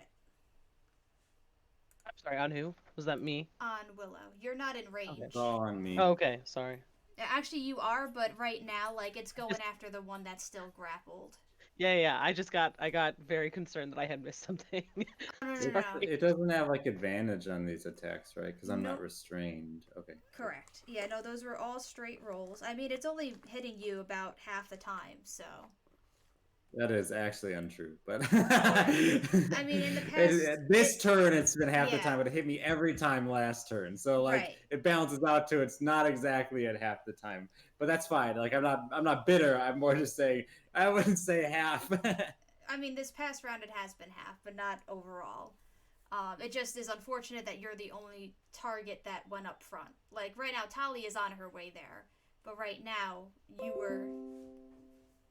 are its main meat. Oh, it accidentally did 49 because I had 10 temp HP. Oops. Nice. Taratha, it is your turn.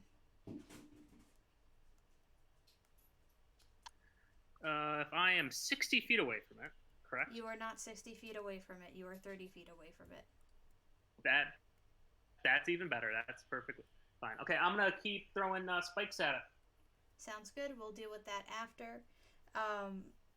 You know it's AC. Just tell me what the damage is at the end of it all. You said 18, right? 16. That's a question. Oh, shit. More would have hit last time. Whatever. What'd you say? What is it, Eric? What is head 4 doing? Head 4 is just chilling back. Yeah. It has not been doing stuff yet. Then next is its 7 hit. Okay. It is going to Sonic Blast you as its legendary action, and it's going to Sonic Blast Tali again as a legendary action for 15 sonic damage. And now it is Tali's turn. I'm gonna move up. 50 damage. Sounds good. Oh, hot. Thank God. Okay. It's got less than 100 HP left. The whole Power monster? word kill. Power word kill. Cleek already used his 9th level to make sure Willow didn't die, because things get nasty if she was dropped to 0. They could have just done heal. It would have healed me for as much. You didn't have to blow the 9th level. That's fine. I don't think he has heal. I'm just going off. That's totally fair. Oh no, he does have heal. So yeah, he would have done that. But I also don't want the NPC to steal the kill from the party. Unlike last night, I know, but that was actually really funny. Those were like minor enemies. No, I know. It's funny as the DM because you can't really plan for it, and you're just like, oh shit, like do I have them kill him? Do I pretend that they miss so the party gets the kills? I'll just say that he used heal on you and healed you up, and he still has power word kill in the case that things get really hairy. We Sorry, can talk about this during the after show, but I do want to say, Uh-huh. as a player, the NPC getting the kill sucks, but as a getting the kill is Oh, one more time, you cut out a bit, or a lot rather. when the NPC gets the kill as a viewer, it's the best. Oh yeah, we'll definitely go back to that at the in the last half hour. All right. Yeah, so 17 hits, right? Yes, it does. It's gonna be 20 points of damage. Nice. And now it is going to blast you again for another 15. Yeah, okay. It's a sonic damage. Willow, it is your turn. I'm just gonna use my last fighting spirit over here.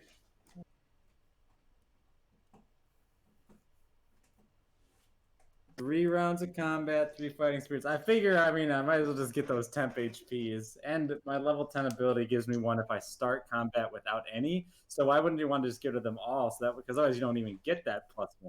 Mm-hmm. All right. Anyway, I'm gonna attack 2 times with advantage. 23. Yep.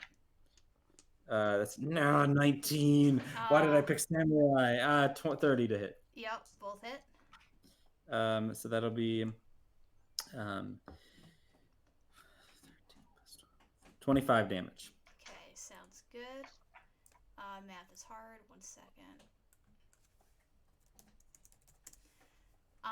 Then it is going to use its last legendary action and Sonic Blast Tali again for a third 15. It is now Cleek's turn, who is going to, let me just make sure he still has enough. Nope, he does not. He's going to try and cast another spell on him. Let me just make sure that. Hey y'all, Okay. do we know if doing damage to the heads does damage to the monster? You're not sure yet. Okay. So he's going But to it's all we can do. cast a spell to try and force him to save. He fails. He's choosing to succeed, so that's 2 legendary resistances. And 1 second. He is on death's door at this point. 1 second. Or, still decent chunk. It's not like 3 HP is going to get him, but, as far as the health pool of what he has, he's on death's door. It's going to cast, or attempt to, dominate monster on Tali. I need a wisdom saving throw out of you.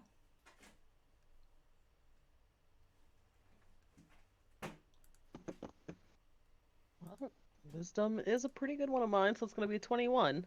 Oh, just passes. It Good. is not having a good time, and it's going to just start panic biting at all of you. So who's looking worse between the two of you? I have. I am just barely bloodied. Oof. I have 55 hit points. And Tali, so both of you are kind of at the same ish. Tali has quite a bit more hit point pool than I do. She's got like what, I have taken 120? 77 damage and I have 130, so whatever. Oh, okay. Yeah. So However many Max that it. is, I don't know. I have less HP. Numbers. It's going I think I have to... 53 damage. I have 53 left on me. It recharges it. I need, what's it called? It recharges its big ability, and it is going to let out a scream. I need Constitution saving throws out of all of you. It's going to be a 20 on the nose. Okay, Taratha, you're fine. You're going to take half damage, though. Does 20 not pass? 20 does. I did not hear you. Willa? That is probably a fail. It's a 13, but I'm gonna use Indomitable to re-roll it. Uh-huh. Natural 19, so 26. Nice. All right. So give me 1 second. So the regular damage is there we go. Another 34. But that's half to 17. And you are not stunned, Cleek. Christ, that was a 19 that rolled over to a 1. So Cleek is stunned, however. And now we are at the top with Taratha.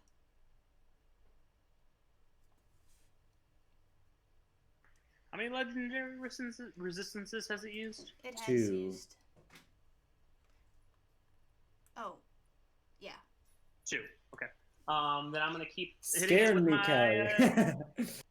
with my doohickeys. Okay. I'll let you know. We'll hold back because this might do it.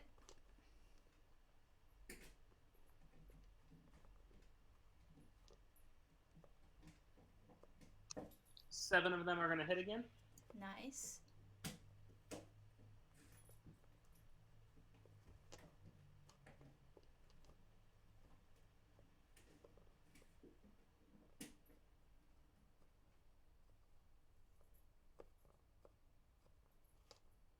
Math, everybody. 47. How do you want to do it? Well, I wanted to turn into a fucking chicken.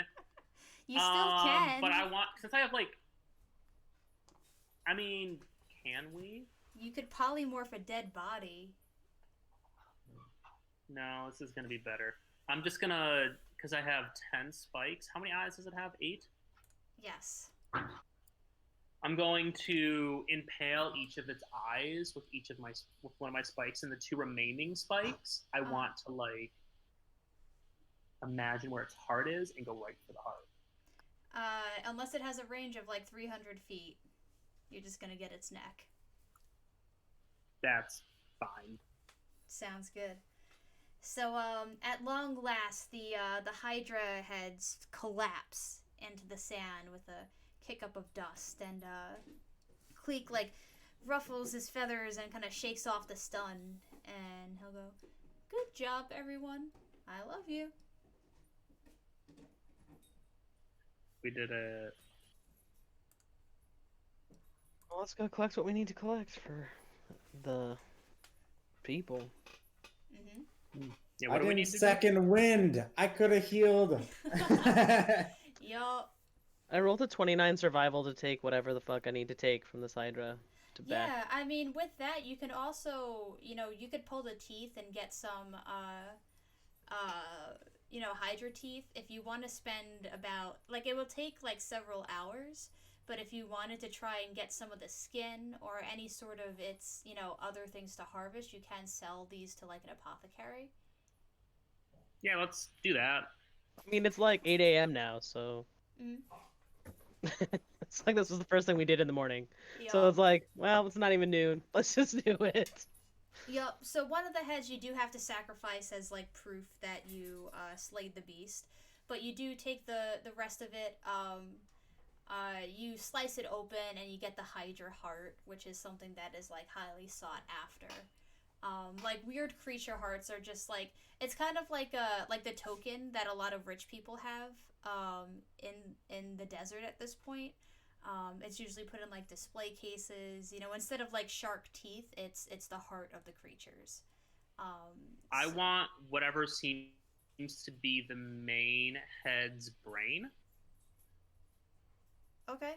You're going to have to roll another survival check or have Tali help you with that. Tali, you want to help me get this brain out? 21. You get the brain out. It's full of like goopy stuff that's surrounding it that actually like it numbs your fingers when you touch it. Oddly enough, it's incredible. And you get some. Wait. I think, do I have gentle repose? Do you have gentle repose? I want to preserve the brain. I don't. Yeah. Neither does Cleek. But I have a scroll for it. You bought you bought a scroll for it? No, you gave me a scroll for it. Gotcha. Yeah, and You I gave knew me that. a book. I forgot. I have it. I have it. Oh, right, because you would have copied it and spent time to do that. Yeah. Yeah. So yes, you can cast. So yeah, I'm gonna put. Cause I'm gonna try to. I don't know what I'm gonna do with it, but I want to do something cool with it. So yeah, gentle repose in the brain. All right. And Tali, you see, like Taratha, she's like touching the brain. She's like moving her hands like in like her hands are kind of hard to like maneuver. Like almost like how babies like they over grasp when they're trying to grab like a pen. It's just like instead of using their fingers, they ham hand it. And for a moment, like Taratha's doing that as like the brain matter's like affecting like her nerves in a way, and you're like, hey, let's get a vial of that brain goop. Um, so you're able to get some of that. You don't know what its qualities are, but it seems useful. So I'm going to say that in addition to the mysterious brain goop, the brain, and the heart, you're able to harvest about an additional 200 gold worth of supplies, like to sell to an alchemist shop.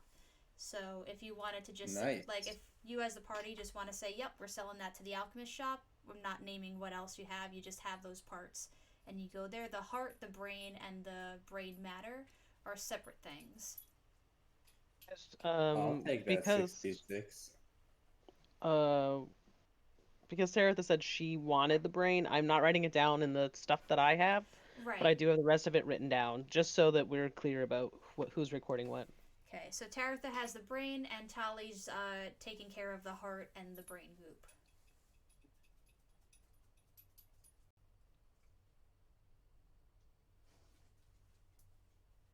I'm not taking anything. So. Beautiful.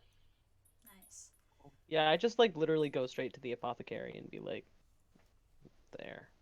Sounds good. So should we each add 66 gold to our inventory then? Because it was Do you 200, want me right? to do that, or do you want us to? Was there a reason you wanted us to play through the apothecary thing, or is it cool just to be I like? mean, if you wanted to, Let it- you could absolutely just do that. If you wanted to do other stuff and figure out, like, if you wanted to sell the heart or things like that, then that might be worth playing out. But if you don't want to do that right now, we could just say you sell the thing, you could add the gold to your stuff, and go from there. I don't know that I really want to be carrying around a Hydra heart, so probably I'll just go play through it then. So don't record it till I've done that, I guess, guys. Okay. So you get to the apothecary. There is a. It's like, I think that like the sort of stereotype of the apothecary is that it's like it's dark and there's like a lot of odd smells and it's kind of run by like a mad scientist type. Um, but the vibe here is actually very different. Yes, there are some like odd, eyeballs and jars and stuff like that that are kind of creepy looking, but it's kind of like a floral aesthetic or pastel aesthetic is what I'm looking for. Like there's like pink curtains in the windows. There's like an elven woman with dark brown skin, and like curly brown hair, and she's wearing like essentially a lab coat, over like just a laced up shirt and trousers.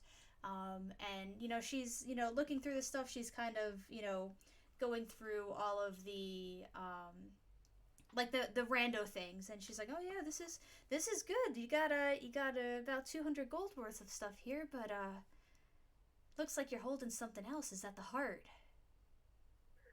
Yeah, I've got really I want to know the properties of this brain goop that I've got to see if it would be useful for me to keep, and then You also, got yes, some of I the do brain have goop.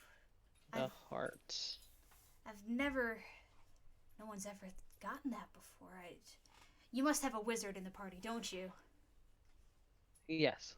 Oh man, bless Hi. the wizards. Hi, how are you? I'm Athena. Athena, I feel like I could worship you. Well, I should worship you with bringing. Oh man, this brain goop. Please tell me you got a brain at least. Oh yes, and I imagine I have like a brain jar, or Oh I'm like, yeah, hey, can I she also get a like I bring it out? Can I get a brain jar?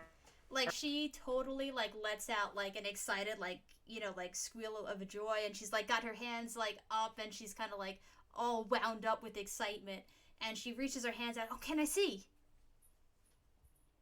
Oh, of course. Oh man, the nobles, they want the hearts, but I mean, it's the brain that's the most important. It's what tells the heart to do anything. They think it's the heart that drives the whole thing, but nah, it's just another cog in the wheel. I've been trying to do some research Hmm. on brains, but most adventurers, they don't think to take them. They just bring me all the other odds and scraps, which I guess is great for making money. But see, I'm a researcher at the university as well, and you know, I mean, I gotta pay for that somehow, so that's why I got my business here. But I really want to research the properties of the brains. Uh, what would it cost to take this off your hands?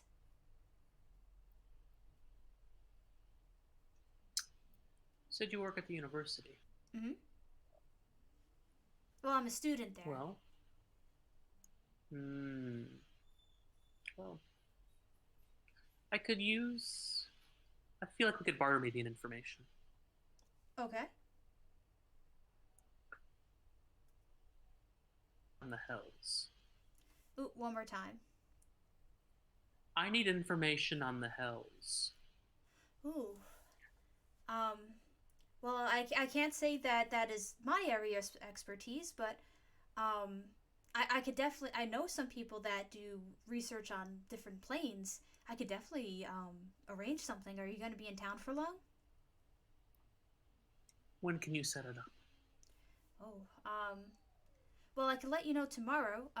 It sounds like you're in a rush. I mean, the weekend's coming up, so I mean, I'm sure I could find someone who has some time over the weekend. And you know that you're leaving like Sunday midday. So, That would be ideal, yes. of course.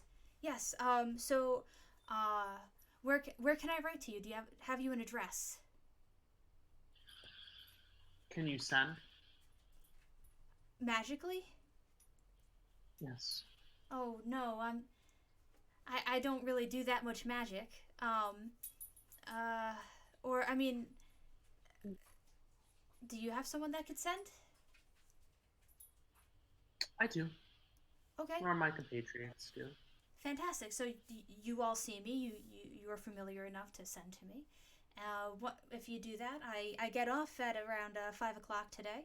I'll go to one of my friends and go to the library and kind of scout around for the best person that would be able to teach you about the nine hells and other things about planes. Planes are, it's very exciting, to think about worlds beyond our own. But I mean, there's so much mystery in what we have at our own feet.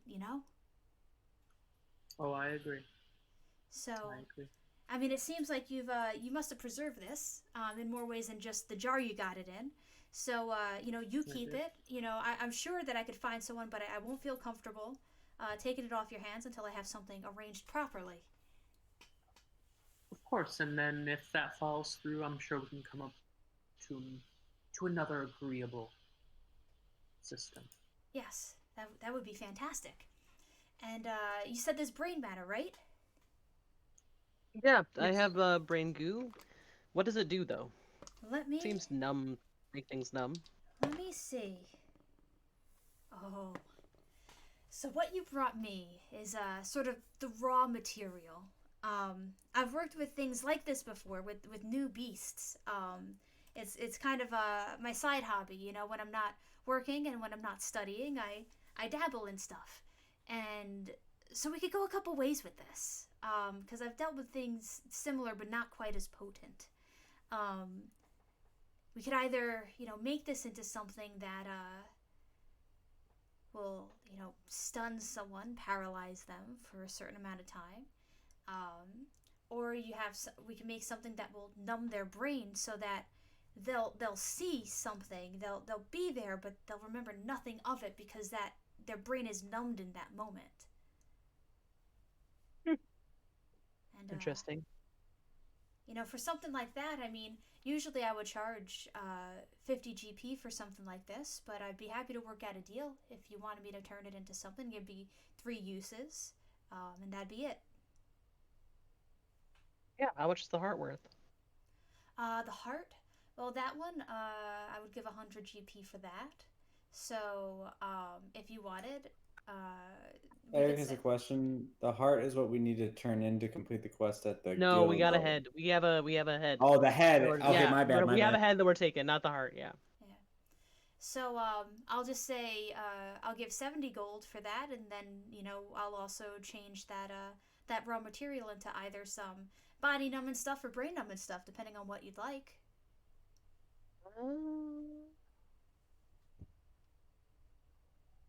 I don't know. What do you guys think? Brain or body numbing?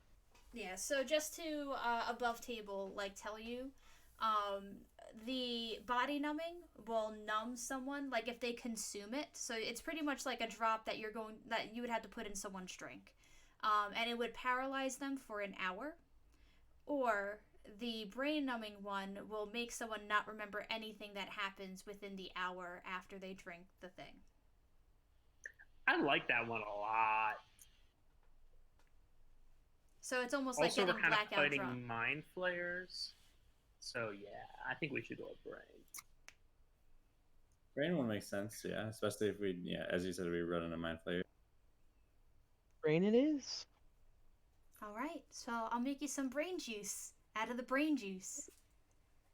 That'll be lovely. It's really great getting to know you. Are you you can always come to me if you're looking to sell off more brains. I'd always be happy to buy them. Well, when we're in the area, I'm sure we will. We will frequent this shop. Thanks, I appreciate it. I'll have that brain juice ready. Probably by take about a day. So maybe not the end of tomorrow, but definitely by midday the day after. And I'll have an answer for you tomorrow morning when you send for me, and I can tell you if and when I've got a meeting arranged. Great. Nice. All Alright, right. so above table, it's 90 gold for everybody. Awesome. Thank you. Thank you. Nice. And then it will be, and Cleek won't take part. He just money's nothing to him because he's a weird guy from the air elemental plane, so he's not going to take part in the gold distribution from bringing the head back. So it'll just be 500 split between the three of you. That's 166 each, correct? I don't know, I'm doing math. Maybe that's wrong. 150 plus 150 plus 150 is 450. So then you just have to take that last 50 and divide it evenly among us. And that's Common Core math. So what is that? I don't know, I'm still not doing math. All right, Hold 50, on, yo. 50 divided by 3 is less than 20. Hold on. It's 166. Awesome. All right. So we, yes, that is exactly what I said. All right. So I have a question I never for said the you were DM. wrong. Yeah.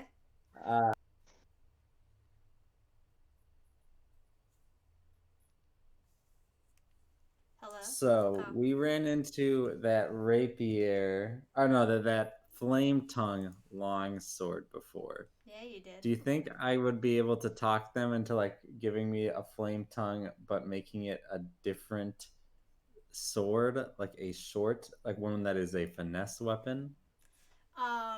They would have to craft it. Oh, they would. The only things that I didn't know if they there. could transfer the flame tongue enchantment into a katana rapier or They short could, sword or but whatever. it would take time. Oh, how much time would it take? It would be half of what would usually be done for that. So they would 1 second. It would cost more because it's a custom job. Sure.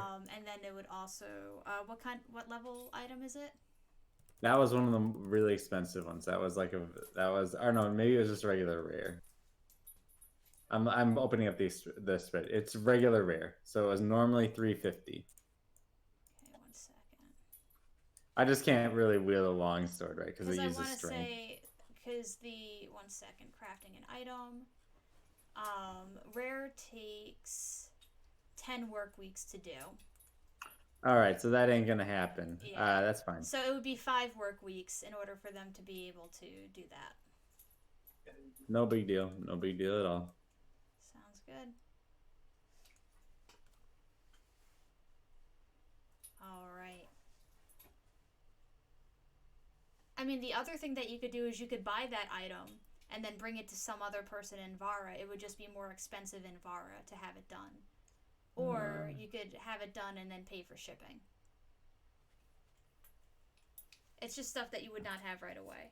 Yeah, no, I'm pretty satisfied with my sword. So you know, it's a slight increase, right? But it's like hopefully I'll just find a short sword flame tongue sometime. You know, not a big deal. Sounds good.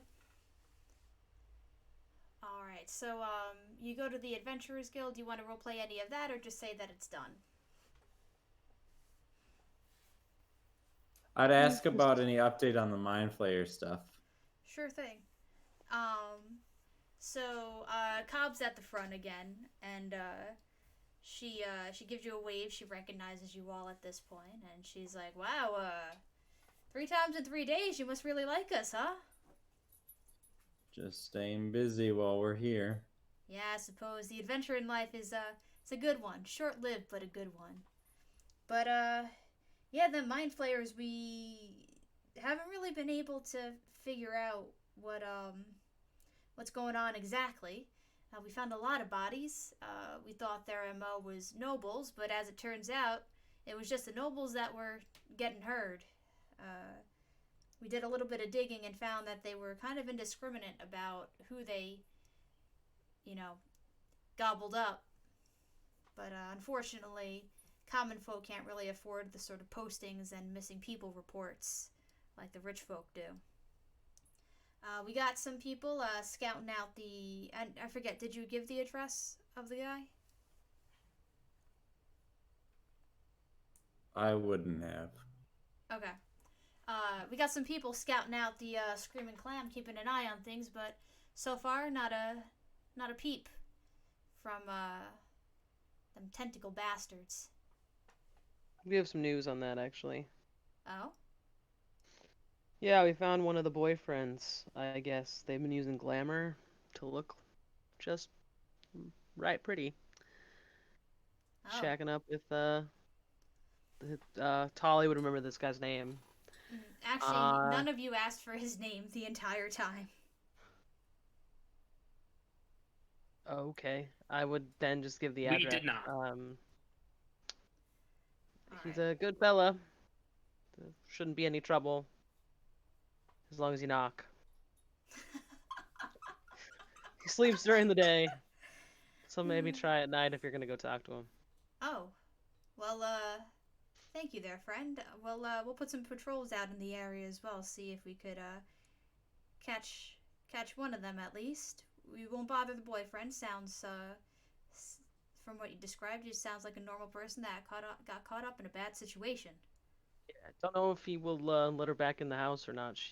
She was living with him, so he loved her. He knows now what she is, but he does love her, and love does weird things to people. So love. What an idiot. Yeah. Well, looks like you got a big old Hydra head there. How was it? How'd it go? Got a good story for that? You could tell the bard. He's great. He makes the best sea shanties. I bet, I'm like covered in teeth marks. Oh yeah, I mean, but Cobb is like, she deals with this on the daily, so like, she's just shooting the You shit. would have gotten heals. I was actually gonna do like a I just imagine like Healing word or not like in a something. negative sense, like I'm totally fucked. I just maybe we took a short rest or anything. Maybe we should say that out loud in case there's more combat today. Let's take a short rest at the bar after that we did that done with this. Sounds good. Yeah. I'm fine with that. Um.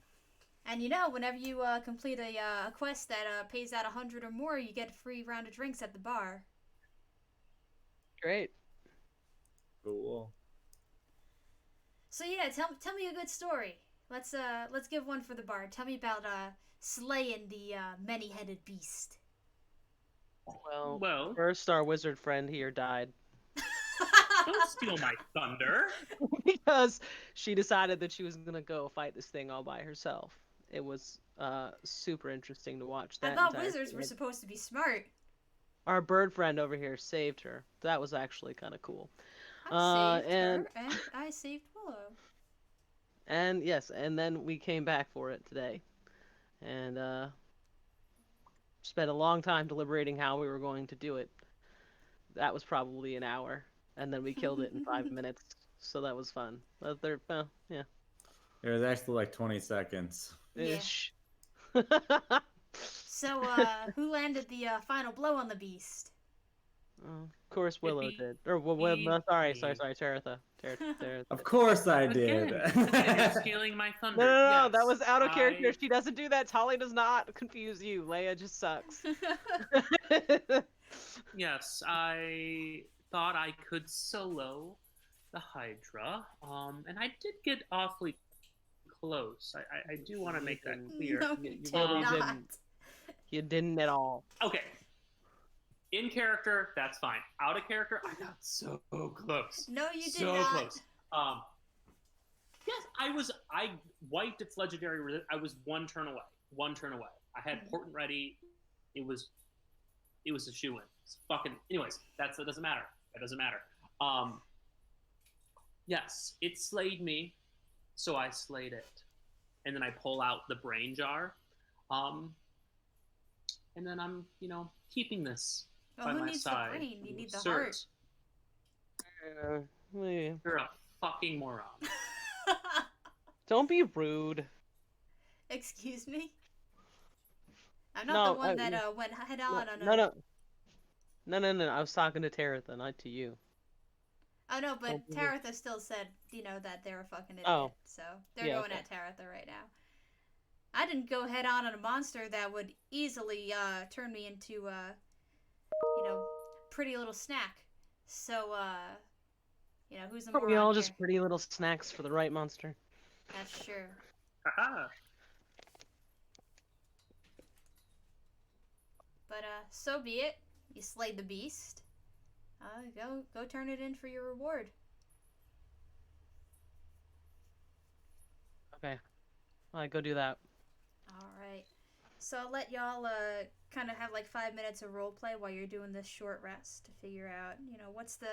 And I'm okay with whatever. You could do some city adventures, like, in the meantime, you could try and figure out stuff with the mind flayers, or you could just say, yeah, we're skipping to the party. But I'm totally... Skipping to getting more, or you could try and get more information about stuff going on. Like, there's a lot of things that you could do. I have to Sorry, buy I'm clothes rolling for my hit this. die.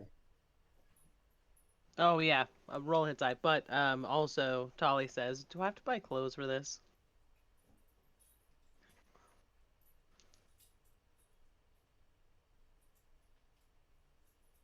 Does This anyone party. answer her? You think? No, I like this get up. I think like it can't be enough that you could fit it anywhere. I don't know. I think you're lying to me. No, I trust I'm me. just gonna wear what am I'm not wearing lying. right now. You can roll an insight check if you want.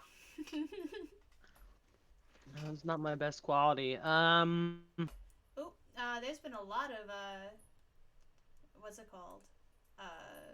We got Rhino Mob and people that. Oh I've been ignoring. jeez, I'm so sorry. Yep. People Hey. I've struggling been probably right on interacting. I've been interacting with them a little. Thanks.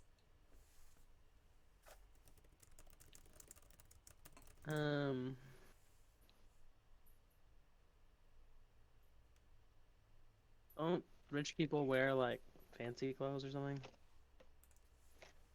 They do. You could also do an intelligence check as you're kind of like debating on like whether or not you. Why? Because I want to see you fail an intelligence check.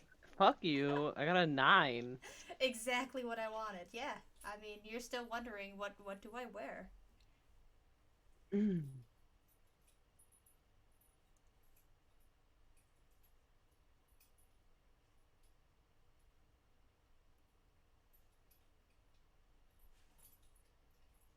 Incredible. So, or Taratha, do you let Tali keep kind of wondering, humming and hawing? Oh, I so want her to just keep her get up. You have no idea. Do you have cause you got the Raven, didn't you? Yeah. Yeah. Yeah. Fucking love that Raven. She also does not have that. She does not have that cloak on right now. It is fucking I hot know. outside. Why the Yep. fuck would she have that black cloak on right now? Oh yeah. Jesus. Also, she's not gonna go to the ball as the fucking Grim Reaper. I'll be right back. as a fucking Grim Reaper. It's not gonna happen. She's I not mean- that stupid. What's a party without the Grim Reaper? Jesus Christ, no. I'm waiting for the day. Taratha, is there anything that like you would want to try and accomplish or like set out, plan with the party? Ooh, that's a phenomenal question. Mm-hmm.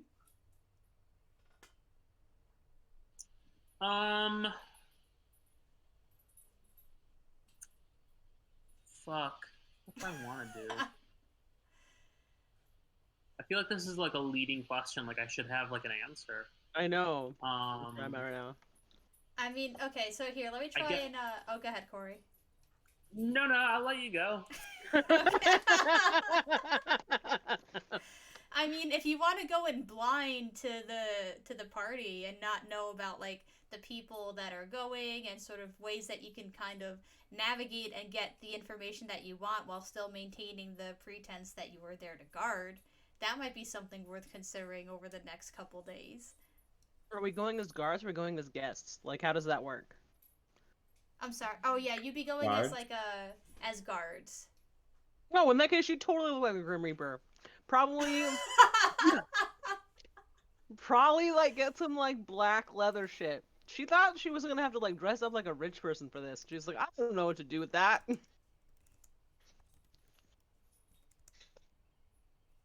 Yeah, in that case, you might go get some like, I guess I want to go talk to whoever the employer is about like this situation.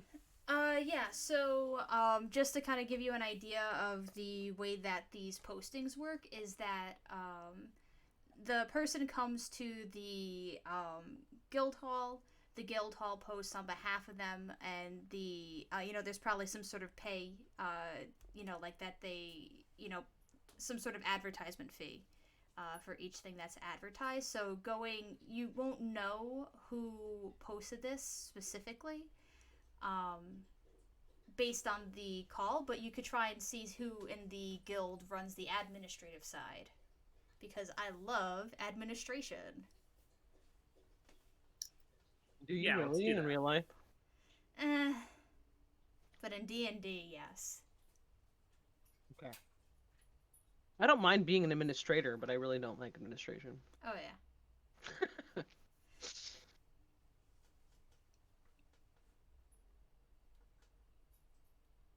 So Taratha, I don't know if you heard me, but I said, yeah, let's do that.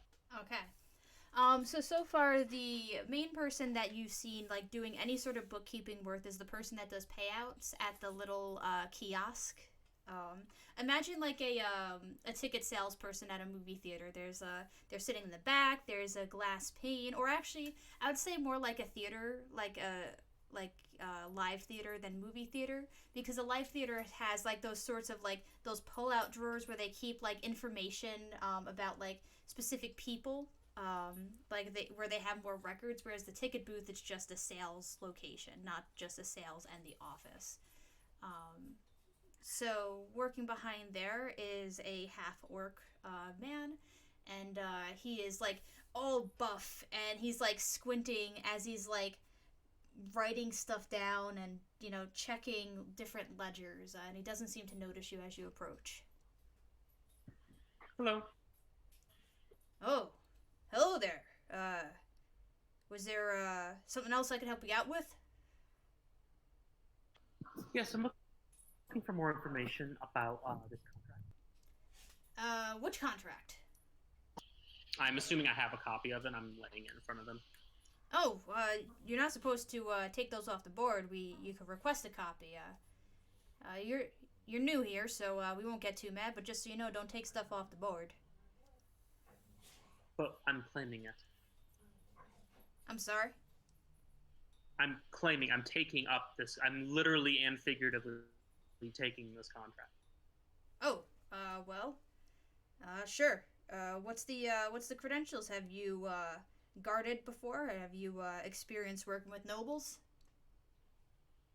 I just like wave at myself. I know. It was hard for me to go through with that. And he'll squint. Let's have him do a history check.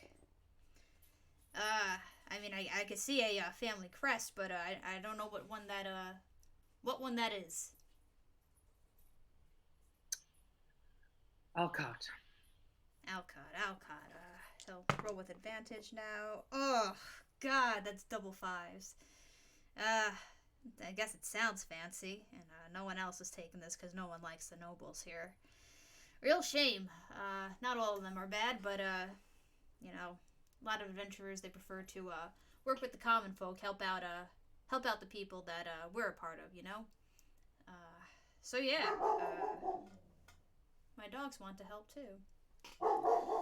But yeah, so is it just you? We were kind of hoping for 3-4 adventures. Yes, I have my compatriots over there. Ah, fantastic. So yeah, and he'll pull out some what's it called? Some papers from a drawer, like the same sort of file folder. I'll walk up and I'll say, "Sir, your dog is being quite loud and disruptive." I'm sorry. I'm just joking. I'm just joking. I just thought it'd be a funny thing to say. That's and all. He'll turn back and he'll kind of hush the dog a little bit, but unfortunately, the dog's in the other room looking out the window, barking at stuff outside, and the half-orc cannot stop the dog at the moment. Holy shit. Anyway, and it'll be the same sort of folder thing that you had for the last mission that you took. You didn't officially take the thing for the Hydra, but when you brought it in, they're like, well, you did it. So the folder... Did we complete all the quests that we had to do besides this one? I mean, you didn't have to do any of them. But the quests that have not been addressed... one second. Okay, one second. There's some dodgy merchants selling faulty magic items and then leaving before the buyer discovers the fraud. Hold on, I got my thing over here. If they keep barking, I'm gonna dip to dude. You gotta shut up. There are rumors that someone will disrupt a well-attended social event, but this is not the same as the job that you were taking. There's a violent murderer on the loose and has evaded capture so far. There's a very addictive drug that is ravaging the city's youth, and those are the other ones that you're like, nah. Any of those sound interesting to you guys?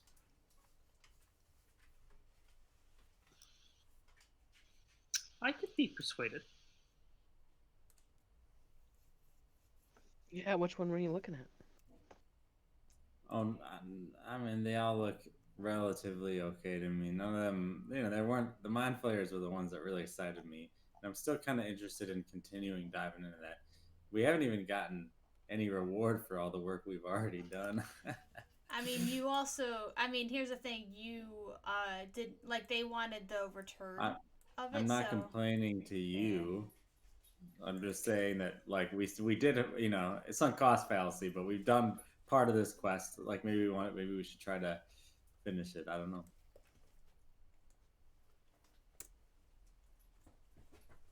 Yeah. So, I don't know. But if you guys wanted to do another job, get some change in our pockets, I wouldn't be opposed to it.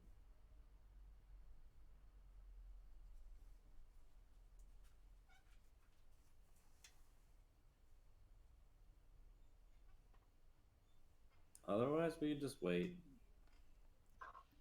I mean, if there's any that are particular calling out to you, I'm good. None of them are really calling out to Eric or Willow very much. Like she's down for like a fight, but these ones all seem like kind of like they're like a little less of like almost less straightforward or Yep. intriguing. Like it's like, oh, go find these people who are selling bad magic items. It's like, I don't know, like that doesn't excite me as much, right? Hmm. And that's why we were like, nah, the first time we went through these as well.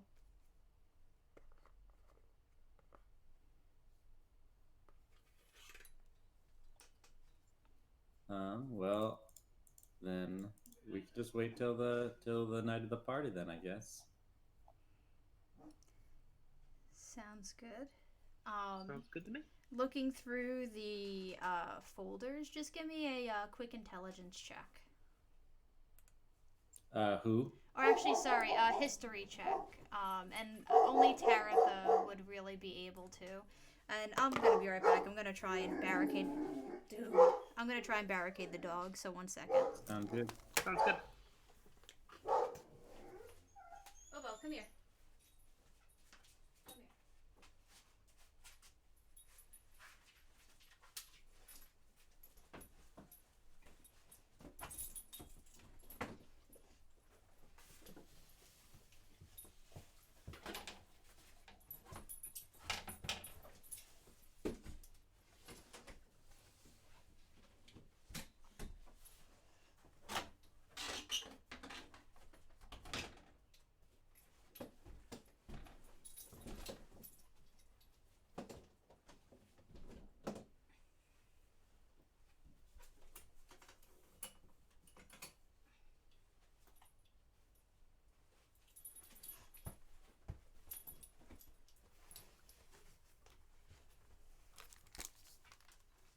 All right, I'm back.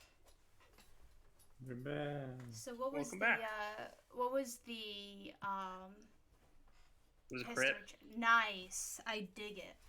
All right. So this is a posting that was put by the Montgomery family, who is essentially the richest family in Buckrell.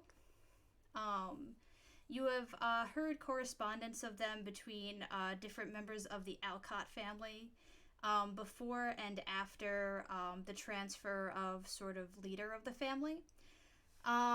You don't necessarily know what their like MO is, like if they were kind of like good people or bad people or anything like that. You just know that they were prominent and involved with the Alcott family to some extent, either through business or just general like allegiances.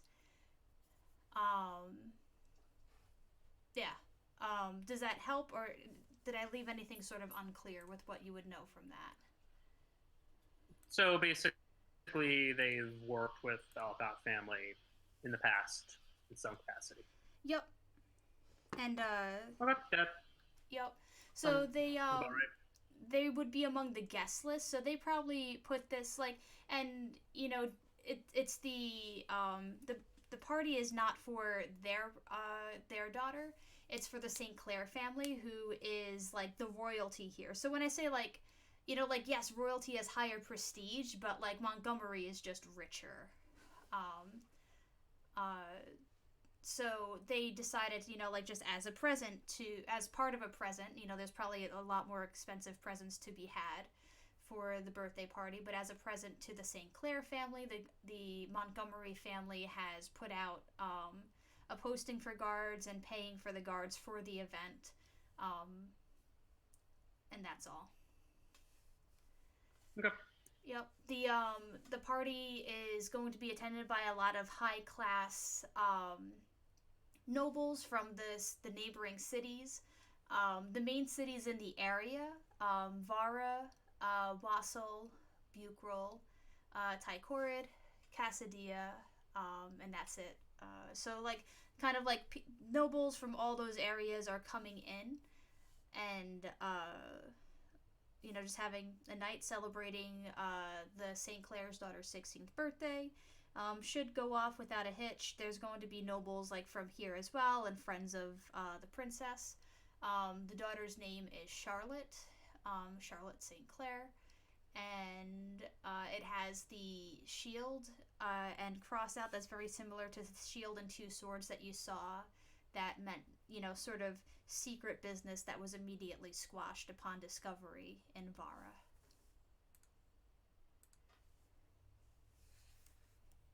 Gotcha.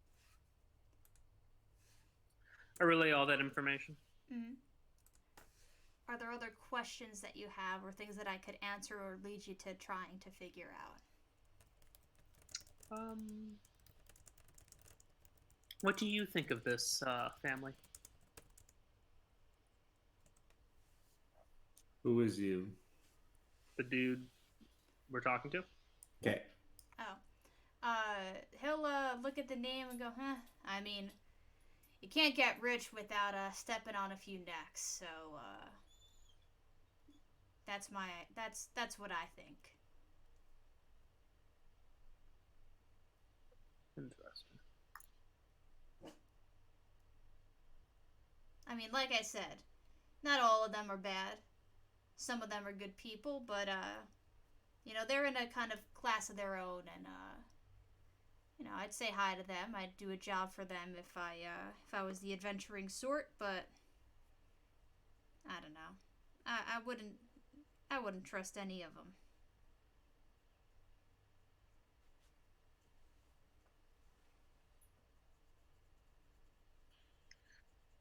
Well, thank you for your time. Well, thank you for taking the job. I was not gonna lie, I was getting a little worried there, because nobles don't take too kindly when they post at our stuff, pay a fee, and don't really get fish biting on the hook. But show up an hour early than the call time. They usually like that. Sure, you'll be standing around, but usually there's food or something, and they'll provide you a uniform to work with for the night.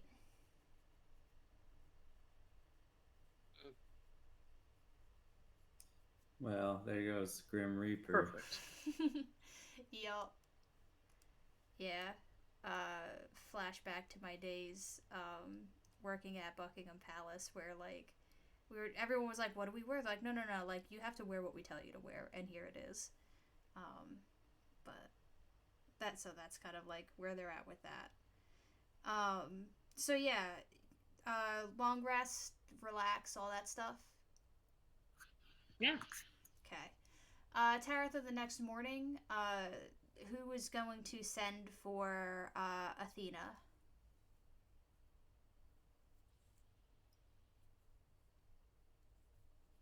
You broke up right there. Oh, in the morning, who do you want to have do sending for Athena? I think I would trust Tali with that. Okay. So what are them 25 words? Oh,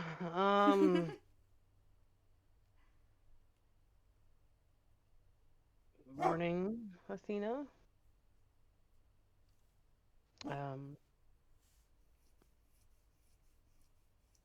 Library appointment? Question mark. And brain juice? Question mark.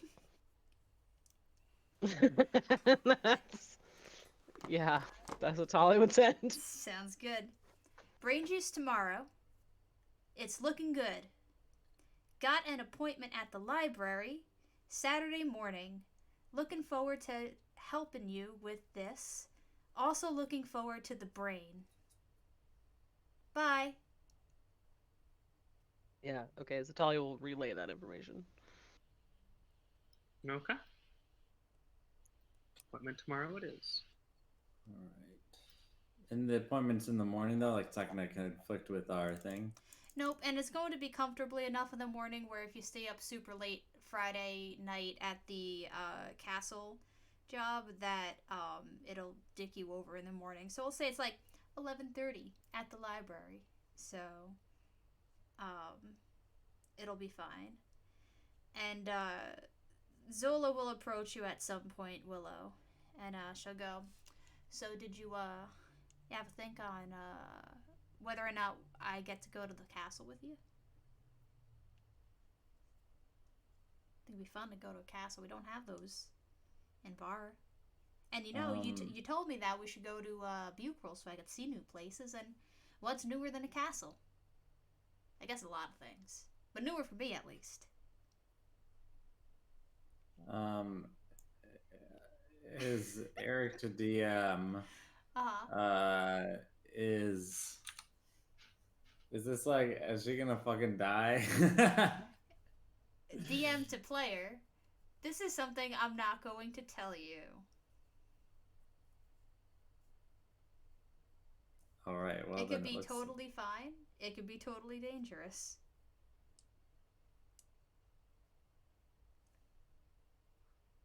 I guess I'll roll a dice.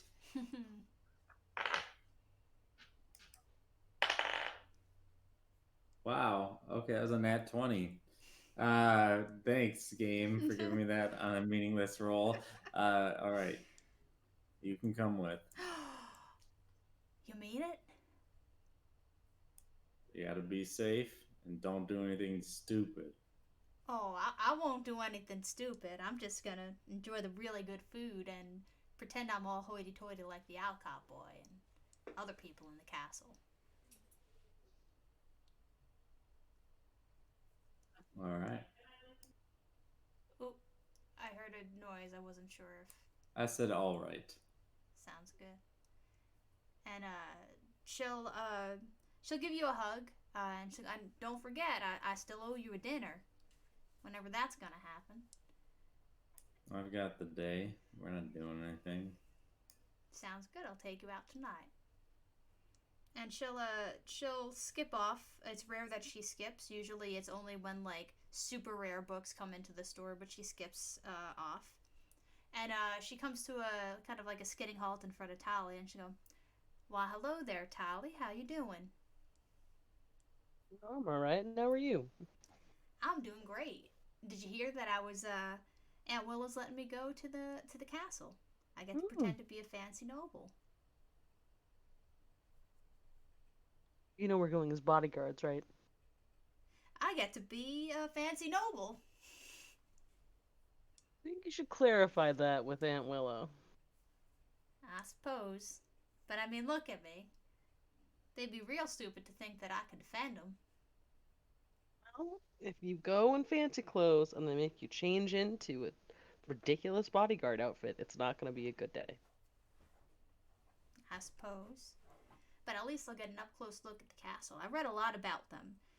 This one here, it's the oldest castle in Pagania. Well, at least the oldest one that is found. I have reason to believe that there's older ones, but we just haven't discovered them yet. That's likely. But I got something more important for you. I Mm. uh, I was keeping myself busy yesterday while y'all were out doing stuff, Mm. fighting big old monsters. Mm-hmm. And she'll produce a collar that has Boomer kind of etched into the leather. Oh, And she goes, that is the cutest thing in the world. I wanted to thank you for the blowgun you got me, but I didn't quite have the gold to get you a fancy present like that, so I figured I'd make you something. So Boomer, if he gets lost, people know to call him Boomer. Uh, yeah, she literally that was her reaction. She will go, "Oh, that is the cute," like, and under her breath, that is the cutest thing I've ever seen. Uh-huh. Yeah, so she'll like go find Boomer and put it on him immediately. Like, Nice. And it's a um, perfect fit. Like she definitely was testing with Boomer yesterday to make sure that it worked just fine. mhm. And she'll go, I'm still working on something for Taratha. Um, I just don't want her to feel like I'm forgetting about her because I'm taking out Will to dinner and I made you a collar. But I'll figure something out. That's quite sweet. Is I think that she'll is like. Taratha this is Taratha there and she didn't notice and like you say that? I assumed I was there, but I guess not. Nice. Oh no, I wasn't sure where you were, so I'm just going to pretend that Zola didn't notice you there, and she jumps a little, um, and she goes, "Well, now you know." Indeed, I do. Pretty sure she'll love whatever you make her. I don't know. Taratha ain't afraid to say when she don't like something. But that's fine. That means she's honest. Bobo. And with that, hold on. Oh, come here. Relax. With that, we'll end the session. GG, everyone. Chat, if you have questions, this is the part where we kind of talk about stuff. Games, game mechanics, play, anything that comes to mind. But Corey, you brought up earlier in the session talking about NPCs being fun as a watcher to see kill, whereas as a player, you're like, ah. Yeah, man, fucking NPCs are the best. Everyone loves NPCs. Yo, same. That's literally it. Yeah, I had to become very careful with NPCs kill stealing because Tomas in the Friday campaign just habitually rolled low on his initiative. So, like, he would just be, like, the cleanup guy, and he ended up getting the nickname Kill Stealing Tomas, so I'm just like, fuck, now I just gotta pretend that he beefs his rolls sometimes when I know that the monster's at 2 HP.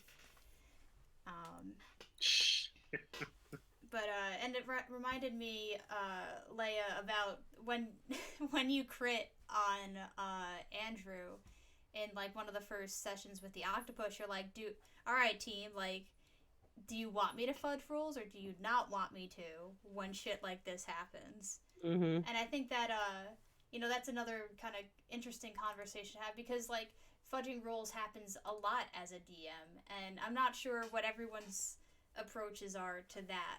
Like, by default, and also how do you approach that to the party?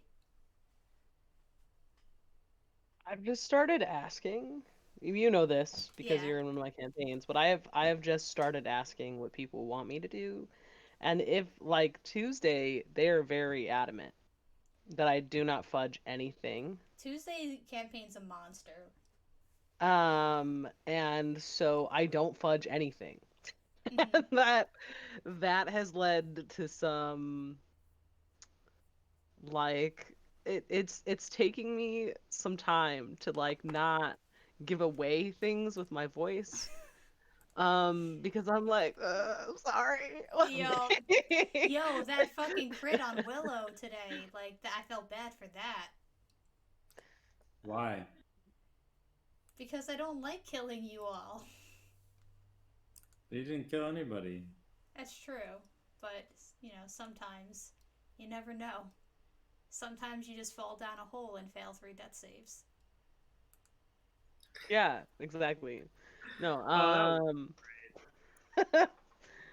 yes, but I mean, like, there are definitely like, I don't know, there are definitely moments where particularly cinematic moments where I will fudge dice if it seems to matter. Mm-hmm. I don't know.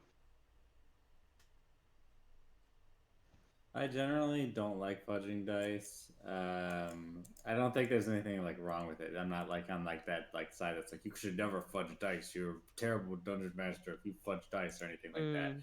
But I just in general, I kind of just trust my players that like if the creatures are rolling really well, like I think it's like it kind of goes like for me it's like last night there are my characters, yes, the NPCs that I just watched play the game.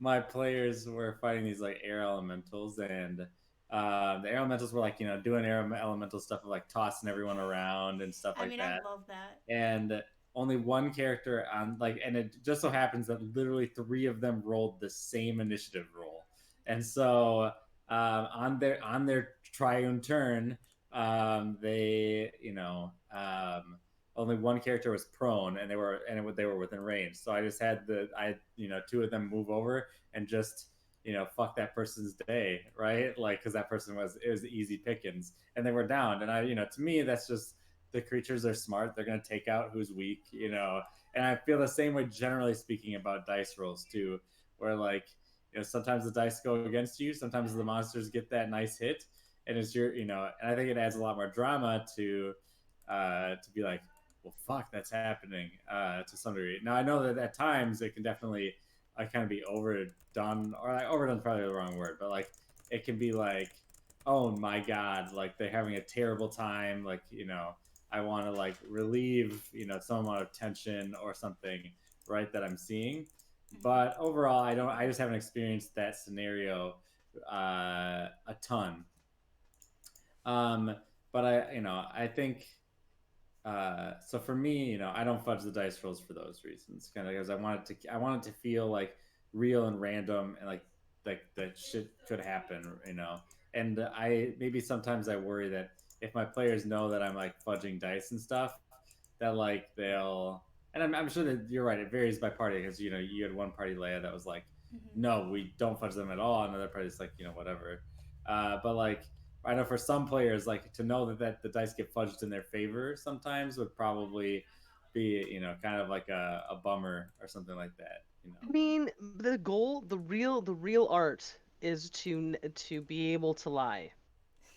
Like Definitely. that's like right, like to Yo. never like if you're going to fudge dice, you cannot tell like they can never know which ones are fudged and which ones are not fudged because Definitely. they will Yeah. eventually like not it leaves people's heads, right? Like people are not focused on that if they don't like if the DM's not bringing it up, they don't Yeah. fucking know. So like if you're like you can't do the thing where you like roll a d20 or like JK, that's a Mhm. 60, like Yeah. it's a 16 when it was actually like a nat 1 or a nat 20 or whatever. Like that's like you have to like if you're gonna fudge it, you gotta do it right. Yeah. Like, Commit. There have because been times. otherwise it detracts for sure, I think. There have been times where I've rolled the dice and it's at my house, so we're all sitting close together, and I'll roll it and it'll be like a crit, and the player would be like on death's door, and like in my head I would like stare and just think like, should I fudge this? But then I already see that the player sitting next to me has already seen and reacted to the crit. Right. And Yeah. like sometimes like that, that is fun, those moments where um you just doom the player, and or not you do, the dice does, and like there's a sort of like beautiful storytelling that comes with that as well. Usually I very rarely fudge dice rolls. I really only tend to do it in the beginning, where the players don't really have any recourse. Like, because, like, a crit on a fucking gelatinous cube can one shot a level 1 character. Like, and that sucks. Um, so, like, I'll tend to fudge it, like, in the early levels just to give them chance to, like, get their bearings on their character and kind of explore them a little bit more. But I won't really fudge once they get past, like, level 3, or if I start at level 3, level 5. Yeah, that's not to say that like I think like fudging means a lot of different things, right? And in different contexts. So like for Mm-hmm. instance, I think that they're like I have definitely fudged monster HP at times. Oh, yeah. Like oh like like players are in a fight and like it's going like oh my gosh like they're going to be done with this in one round. I need to give these guys a little bit more HP, or oh my gosh Give like him a death rattle. yeah, yeah. I don't do it very often, but I've definitely like changed like a monster thing, or I quickly like added an ability to a monster, or like ruled in a way that I knew was like generally like kind of favorable to a player, and like in an occasional instance and stuff like that. So there's definitely the rules are always a guideline, right, to the storytelling. Um, it's just the actual dice rolls is something that I don't putz around with too much. Mm-hmm. Um, yeah, for me it definitely matters for, like I will fudge rolls when it's important. Mm-hmm. You know what I mean? Like if we're in the final battle and like, first round 3 people go down or something, right? Like it's Yeah. never it's never fun when you like come up to the culmination of something and then like it just get your ass handed to you in the first round. Like right? Like that's like someone can die, but it's got to feel worth it. And I found that even the players who are like I don't a lot not all the time, but I have now run into at least one of these recently. Um where even when they say, I don't, like Eric, for instance, you really don't care. Like, if you die in a hole, you die in a hole. But there are definitely players that, like, when they die and they don't, like, they will say, it doesn't matter if it doesn't matter. Like, if I accidentally step off a cliff, whatever. But, like, it actually really does matter. And then they get very upset. Uh, and, like, so for me, sometimes fudging dice is also about, this is gonna sound really bad, and I'm realizing how bad this is gonna sound coming out of my mouth, but it's to avoid temper tantrums. Mm. um, because Yep. I like I have been a DM, or most often I've been a player watching another player have a temper tantrum about something, and like it's just like, are we really doing this right now? Like, so for for me, Mm. most of the things that I fudge are either for like cinematic importance or for like actually helping the game be more fun, and some of it is like, I love this person, I love playing with this person. If I do this to them right now, they as a person are gonna have a problem. Like, so I need to not So do that Yeah. thing. I'm just Like interrupting yeah. briefly I because we wanted to got. answer that question. Okay, then Uh, yeah, you could keep going and then answer that question. yeah, I totally agree. Like it definitely depends on like the care the people at the table, right? Like and how you think that they're going to respond to like that crit or you know what I mean, or like that kind of thing. Because like you're right, like some players will really react negatively. So stronger cough asks if fudging is a hard decision for me as a character is down and not dead. When you choose to allow a monster to have deadly intent, and when don't you? So like I think that there's definitely like a couple of things that I do like in my head. One and the biggest one for me is like how smart is the monster? Like if they're fighting like a pack of wolves, right? Wolves are going to like see that you're downed and know that there are other threats and go attack the other threats, right? Like they don't view you as a threat anymore. So like they're going to go deal with what actually could kill them, right? It's like, I'm not going to sit down and eat a sandwich while a guy with a shovel is trying to beat me over the head, right? Like um but like if someone is like evil, like really evil and like intelligent and smart, like and they know that you guys have like maybe the ability to heal people, right? They've seen it in the combat, or they know about you because you're famous adventurers, or they're just like evil in the sense of like they want to see like people suffer. Like that's when like I'll definitely like evoke those coup de grace, especially if I want it to be somebody that everyone hates, right? Like I want everyone to hate this bad guy. Then yeah, of course that bad guy goes for a coup de grace, right? Because then everyone's like, "Fuck that guy!" Like we need to get rid of that guy. And so I think um, that like for me, coup de grace comes down to like, is the creature, how does the creature thinking in this combat in this moment, and would it make sense for them to attack a downed character? I know that sometimes it can be hard um, because you don't want to like make a player feel like picked on or something. But in my experience, and I have pretty good players, I think overall. But every time I've like evoked coup de grace, like the whole party rallies to the person who's Yeah, getting like hit while being down. super Like dramatic in the best way. yeah, and so I think that like it can feel like, oh no, I can't do that because like but it's like it's a sudden moment of love, right? Like everyone is like drops what they're doing, like they were gonna fireball that big thing, but now it's like, no, I need to go protect my friend. You know what I mean? Like Yeah, I think that's awesome. yeah.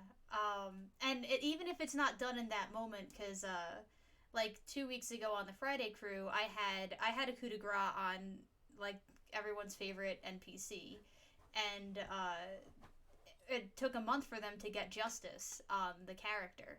So it was just like a very like it just kind of set the mood for because like before that they were kind of like, yeah, we could try and fight, we could try and get out. They're trying to figure out ways to get out of the prison. But as soon as there was like a coup de grace on the NPC that they all loved, it just suddenly the mood just went like, we're fucked.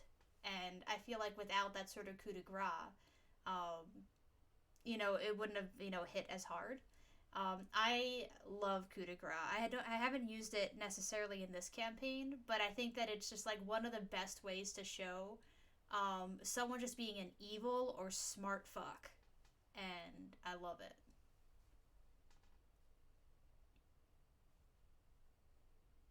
Corey, what about you? Oh yeah, definitely.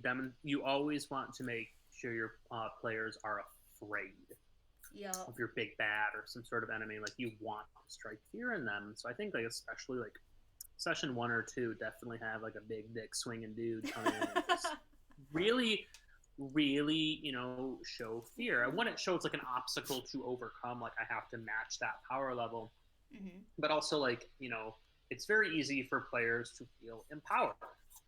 And when players feel Yeah. empowered, you run into a host of issues in which we've all experienced. So, Yup. you, it, yes, we're playing a fantasy game, but you want to have reality checks. Yeah, I have Yup. to. So and this for me also depends on system.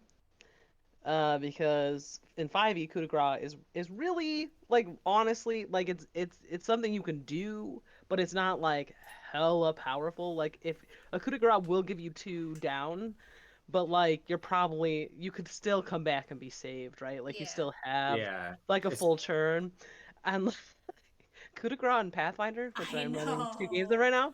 Okay, coup I de love grace it. is an automatic critical hit if the defender survives the damage to begin with, right? And for Pathfinder, you're dead once you hit negative your con score, raw score. Yeah. You have to make a Fortitude save DC 10 plus whatever damage was dealt to you. And like, you, almost no one survives that. It's so Like, gnarly. I love it. it is so gnarly. Like yeah. that would be some crazy shit for you to survive that. In 5e, it's definitely, I wouldn't call it an inconvenience because it's a little bit more than that. But like Yeah. because like if a creature like downs you with, let's say they have 2 attacks, if they down you with attack 1 and then coup de grace you, the whole like that's what makes it so dramatic and nice, right? I think 5e actually that's a good way of that. One thing I like about 5e is that like you have then like typically the character won't be down. They'll have 2 death saves and be like, oh, they could fail the next one. We got to act fast, right? Or like that kind of thing. Hmm. Mm-hmm. Yep. Yeah, there's still a chance for you to save them. Um, in Path or in 5, we're And in anything you Pathfinder. can do. Oh, sorry. Go ahead. Yeah, no, we're in Pathfinder. You're I pretty much know. fucked.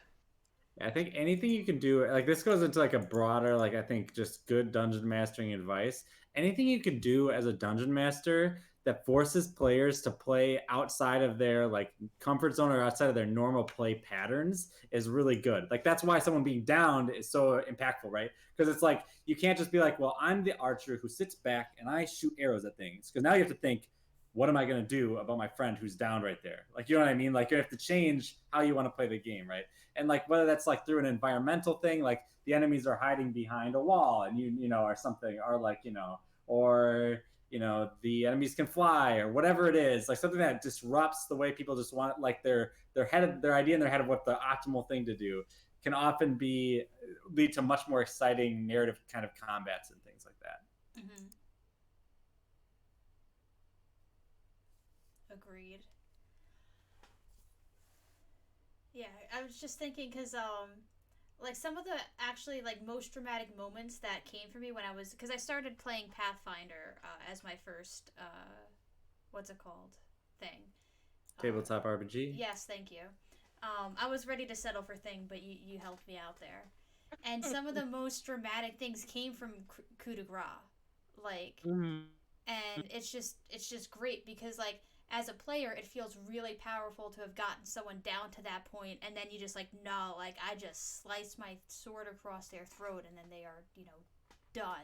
Right. Yeah. But then like on the other hand you're just sitting there like oh my god it's happening to me now. Yeah. This sucks but this is also so cool because I know how it felt when I did it. Hmm. Yeah, it's fascinating to me because my Tuesday campaign, we just lost 2 players in 2 sessions, or two characters in 2 sessions, and they have now made just like just the nicest fucking people, um, like very cute, like very charismatic people, I love it. and I think it's an attempt to like make it so this doesn't happen again. I'm like, I didn't even do this. This wasn't even me. This was PvP. Like, what are you doing? Like, Yeah. so I don't know. It's Yeah. Speaking of like kind of like party dynamics, like I got spoiled like playing with like you all and also like friends that are also like extensions of the social groups that I share with you, because like I mean I absolutely love my friends back home, but holy shit are they evil characters. And it's really strange like playing this campaign that I've run twice with pretty much, at least at the start, good characters the entire time. And now I'm dealing with a group that's like, yeah, I steal from the guard. Yeah, I'm gonna try and murder them so I could sneak through without an issue. And I'm like, holy shit, what do I do? And it's just weird as a DM, like, because here's the thing, like, I as a DM am very uncomfortable with some of the decisions that they're making, but they're fine with it. Like they are enjoying this, and like player to player, like this is the interactions that they want to have, and I'm just like, it's just a weird disconnect, as Yeah. well.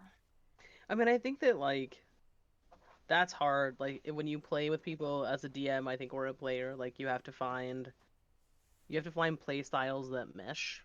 Mm-hmm. Um, because the DM's still playing too, right? Like the DM is a player, just not, player of the Oh yeah. game, even if they're not a player at the table, quote unquote, right?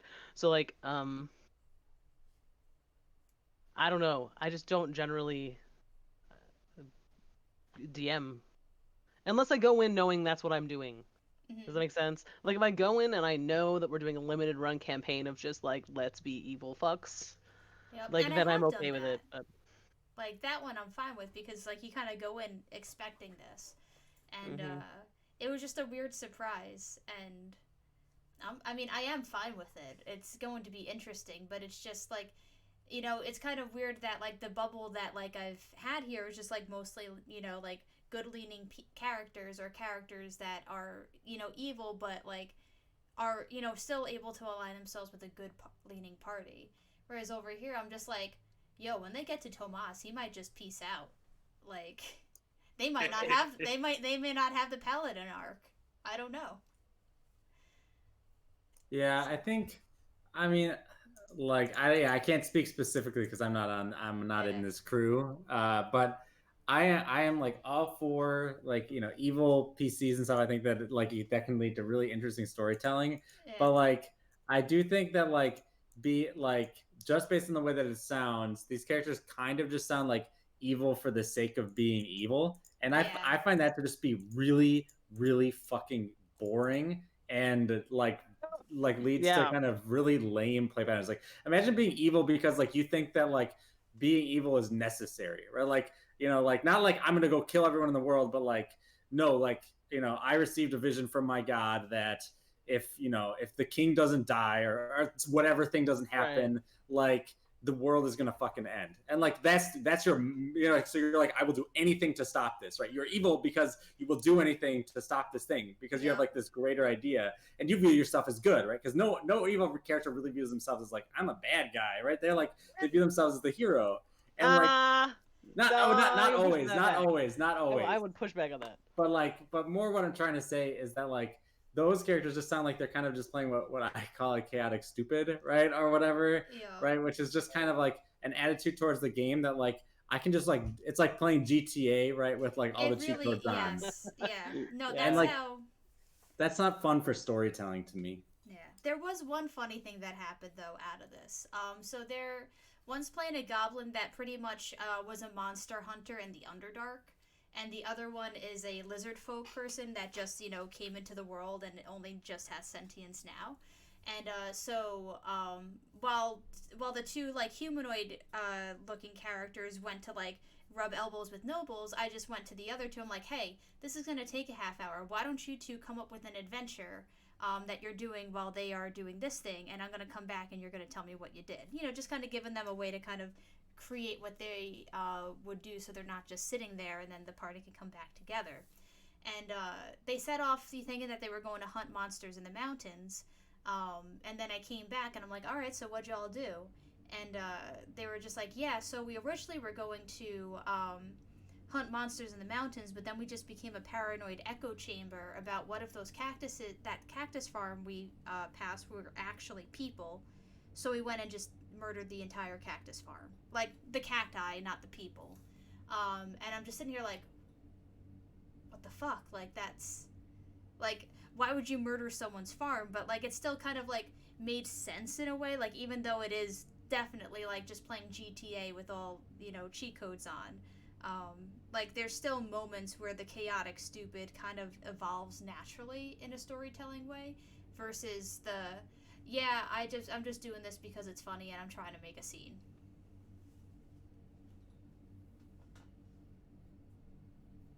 Yeah, and like this is an extension of like one thing I've told you, I think in the past, Kelly, is like, like even evil characters, they don't like they're not stupid, right? Like Yep. let's say you're an evil character and you're staying at an inn, or I don't know, you rely on like some guy. He's your I don't know, Yep. he's your armored smith, right? Yep. He may not be your friend, right? But he like you don't have a reason to like steal from them because or like to kill them or make their life hell because you gain from the relationship, right? An Yep. evil character maybe wants to abuse relationships, but they're not going to like outright like destroy relationships, right? Because like then they're not going to get anything done. Okay, but I do have one question. What alignment would you place the Karen? I don't really Like like the Karen stereotype. memes. Oh, I have strong feelings. as a retail worker, I love Karen memes. Oh, the like Karen. I thought you were talking about like. But lawful something. Yeah, Lawful stupid. I don't know. because they I don't know. definitely break I mean, relationships But anyway, I know that you don't want to I don't engage know. with it, Eric. I think I maybe do. lawful evil. Maybe I think that. I mean, they're lawful. I don't think they're neutral, and they may think they're doing good, but they're not. I mean, I could put an argument that they are neutral only because they're looking for their own benefit. Because I think about like, I mean, looking for your own benefit can be evil, good, or neutral. That yeah, kind of can go into any of them. yeah. Because like you could have like the types of Karens that like fudge. Oh, someone told me this was on sale. Why are you not selling it to me? Definitely not being lawful.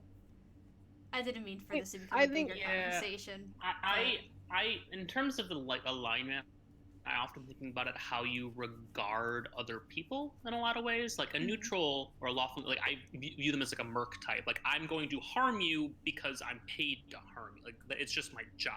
That's what I have to do. A Karen goes out like that's not their job. It's to inflict True. harm on people who are actually doing their jobs. I would say it's evil in that way. Whereas a neutral of any of the neutral spectrum is just like, well, I gotta do what I gotta do. It's not personal. Whereas Karen's in a way, they're making it like it's about me. You are impacting me. You made me wait 3 hours at Red Lobster to get my food, so now I'm going to punch the workers.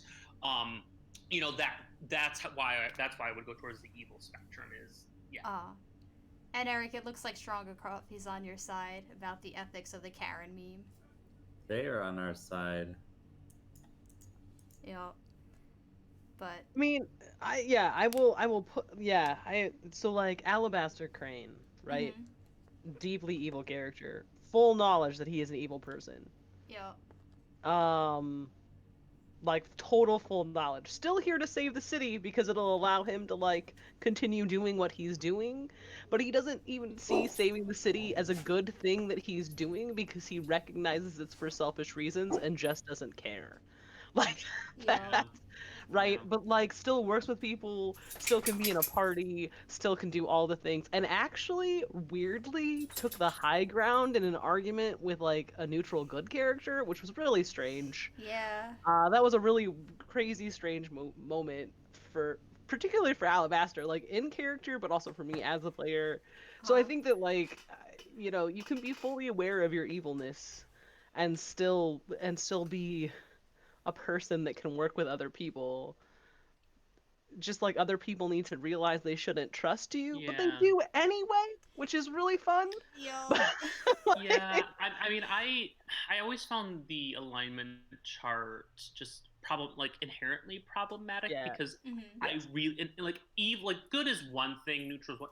I've always taken an issue with evil because evil for me is a very deeply Christian concept, Yeah.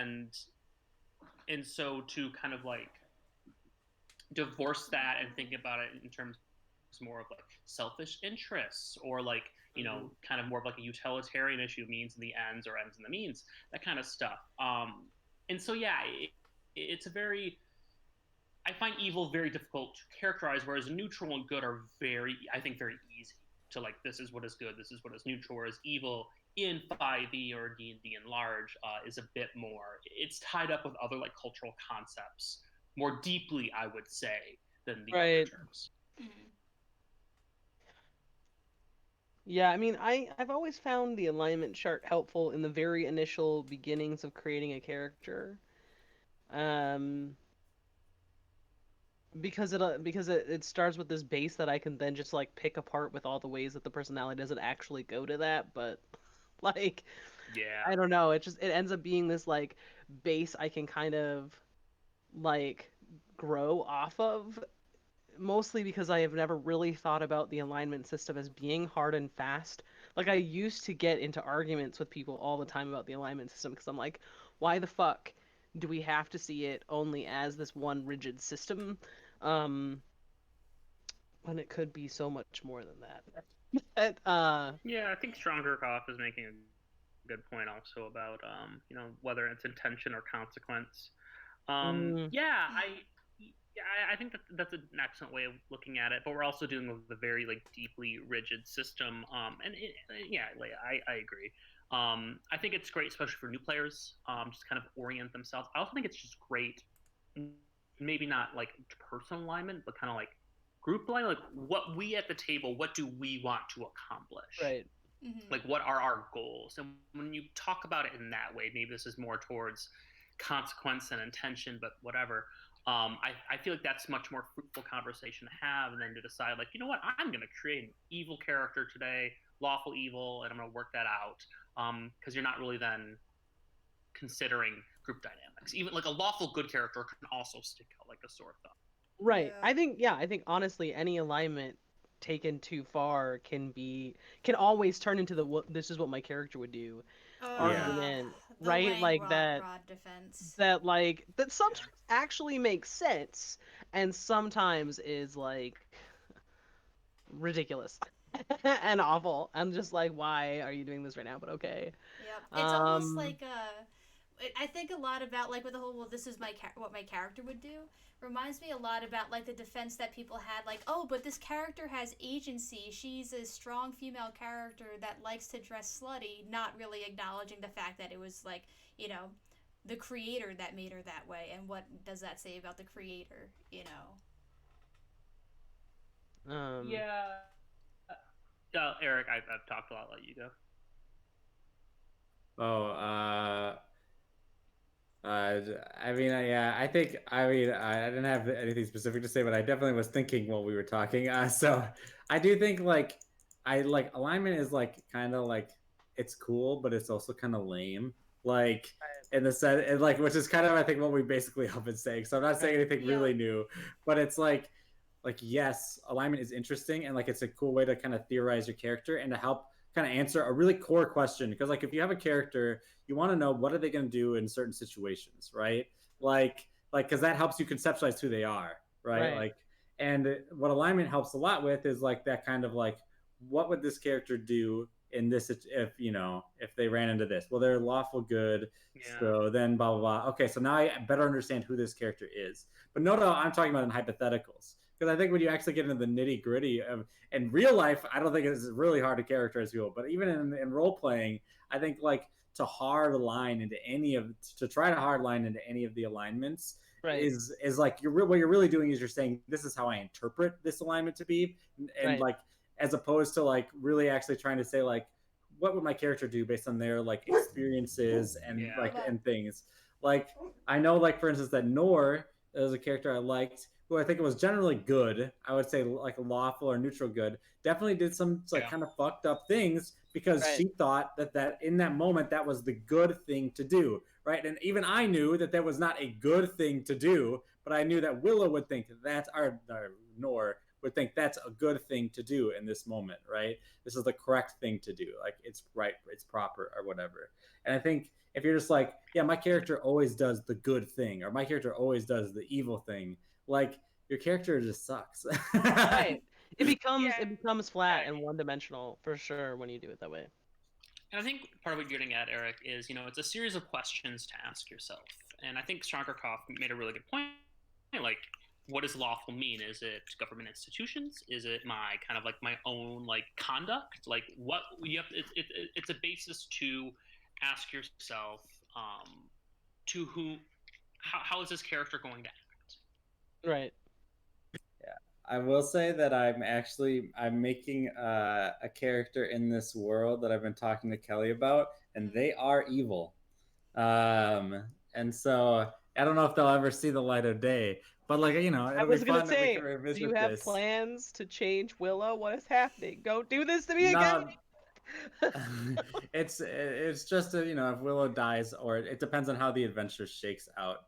Because Willow is also a mom, or an anti-mom, Eric, and so Eric, Anti-mom. Eric, it was Eric, more. you have to stop doing this to me. You keep falling in love with all of your fucking characters, and then you fucking change them. And the Stop award it. for most changed characters goes to. Stop it. I'm not I- changing characters. It's more about if Willow accomplishes the goals she's set up to. She has a set of goals. Kelly determines when those goals get done, Don't do or it if to me. Willow dies. Don't do it. And Willow, Kelly, those files are lost forever. Willow will never know anything about them. No, do not take Willow away. Tolly is not a trusting person. She does not like people. Do not do this to me. it's Well, gonna one of be the times okay. that it happened, I didn't even fucking realize that it was happening. Like with Olive, like that was just like you and I, Eric. We were like talking for like a good week, like about this character that lasted 2 hours. Yeah, well, no, they lasted 3 sessions, but but yeah. Oh, sorry, well, 9 hours. I always try to create characters with like some semblance of like an internal goal or mechanism. Yeah. Like this is like going beyond, like again, going beyond alignment for how you can conceive of your character. And so for Olive, which is a great example, is like Olive's entire like worldview was that she was running away from a problem that she had. Right, Yeah. like she wasn't where she wanted to be, but she was not what she was where she didn't not want to be. Right, like that was Olive's like MO. And then Kelly gave me a solution to like the MO. So that was that. You know what I mean? With Joy, like if Joy had found the commander and like it had been like go back to slaying shit in Valhalla, that's that would have been the end of Joy, because that's Joy's worldview, right? She's not in adventuring just to forever adventure, right? She's got some reason why she's living this lifestyle. But I'm sure we've got a good more time with Willow. I don't think we're it's we'll see. Well, but also I will say, if Willow has like a super bad near-death experience, that could be it, right? Because then she's leaving an orphan. Like that's a serious consideration for her. Well, I think it's also really interesting that we were touching on this note, and Leia's already, having such an emotional reaction. Is we all created temporary characters. These are all short-lived characters in a larger campaign. At least that's the way they were introduced. I mean, we could stick this way until the end and call it quits. But like we have Franz and Ash just fucking around. God even knows where they're at right now. They're in Taizhou. Yeah, they're back in That is Taizhou, where they're apparently. at. Like right now, they're So- probably like sitting in Alabat or Ash's house, crying, eating ice cream, and telling like the baby to stop crying. Yes. Well, I mean, also we don't know the temporality, right? Like for all we know, what we're doing now takes place before like some of the events of the campaign. This was like the day that we stopped the other adventures, the day that we picked up this one. Okay. Yeah. So like, you were in Vara the same time Ash and Franz were in Vara for their little like 2-day excursion. And what I'm curious to see is how this narrative and everything that we're doing here in Pagania is going to tie in to Taizhou. Me too. That is what I am curious to see, Kelly, because that is your master stroke, and we're waiting for it. Me too. Yeah, no, I do want to go back to. I'm actually very excited to go back to Nor, to be able to play with Nor again, because she was such a she became in like the last days actually someone Ash respected. um, which doesn't happen very often. So I'm excited for that. I have a question It's for okay Eric. if you get rid of yellow, get Willow, but it'll be Would sad. you keep Nora Warlock? Because I knew you were really feeling the limitations of the Warlock, especially near the end. I no, she's definitely not a warlock. She probably would end up being some martial class because she has no connection to her patron anymore, so she can't really be a warlock. A cleric could be really cool for Nora. She really despises the divine. Well, you don't need. She doesn't. Nora's definitely. I have to think. I'd have to think more about what she would be or would become. But we'll see. Stay tuned. So why the switch to samurai? Why'd you move towards that? Yeah. There were a couple reasons. One was that I like the being the stunning strike monkey is I didn't mean for that to be. oh yeah, I felt always like I was bitch. creating frustrating game patterns. I did, but that's not the only reason. So like that. You cut off there. Oh, I need to keep holding push to talk. I lift up my hand and put it to my face. Another reason was that like we were doing like this homebrew thing, and like I don't think it was like as satisfying as just like playing like something normal. You know what I mean? Like as opposed to like kind of always wondering if like the homebrew thing was like OP or whatever or anything like that. Whereas now I'm just playing a samurai by the book, and so that's nice. And so like those are like the main reasons why. I think it just better fit also my vision for the character because like I imagine the character more as like a like kind of down to earth kind of character, like kind of like maybe like a I don't know Rurouni Kenshin, if you know that character. It's like from an anime from a while ago, like that kind of like I know exactly what you're talking somebody about. is like of the soil, so to speak, right? Yeah. And a monk often is doing like crazy shit that makes them feel like I kind of was feeling like there's almost a disconnect between like I'm like running up walls and like doing all this crazy mystical magical stuff, which didn't feel fully in line with like the kind of more down to earth like cowgirl Clint Eastwood kind of feel that like I had envisioned for the character. Okay. Yeah, and I think that makes sense. I mean, the kind of level of discipline that you were going for with your character. I mean, you could get that in monk, but it definitely works with fighter. And fighter is just such a versatile class that they can kind of mold into any kind of like personality or character that you want in ways that other classes just kind of don't. Like, for instance, you saying Nor could not be a cleric because they despise the divine makes sense, even though maybe a cleric mechanically would work. For sure. All right, it is 5:13. I'm playing D&D again in an hour, and I need to eat. So I'm gonna I'm gonna stop us there. Thank you, chat, for joining us and for being lively today. Please continue to be this lively. was awesome. We This love was having D&D. and as always, thank you three for playing. We shall Thank Thanks for you, Kelly, for DMing. DMing. Yeah. D&D. see you next week.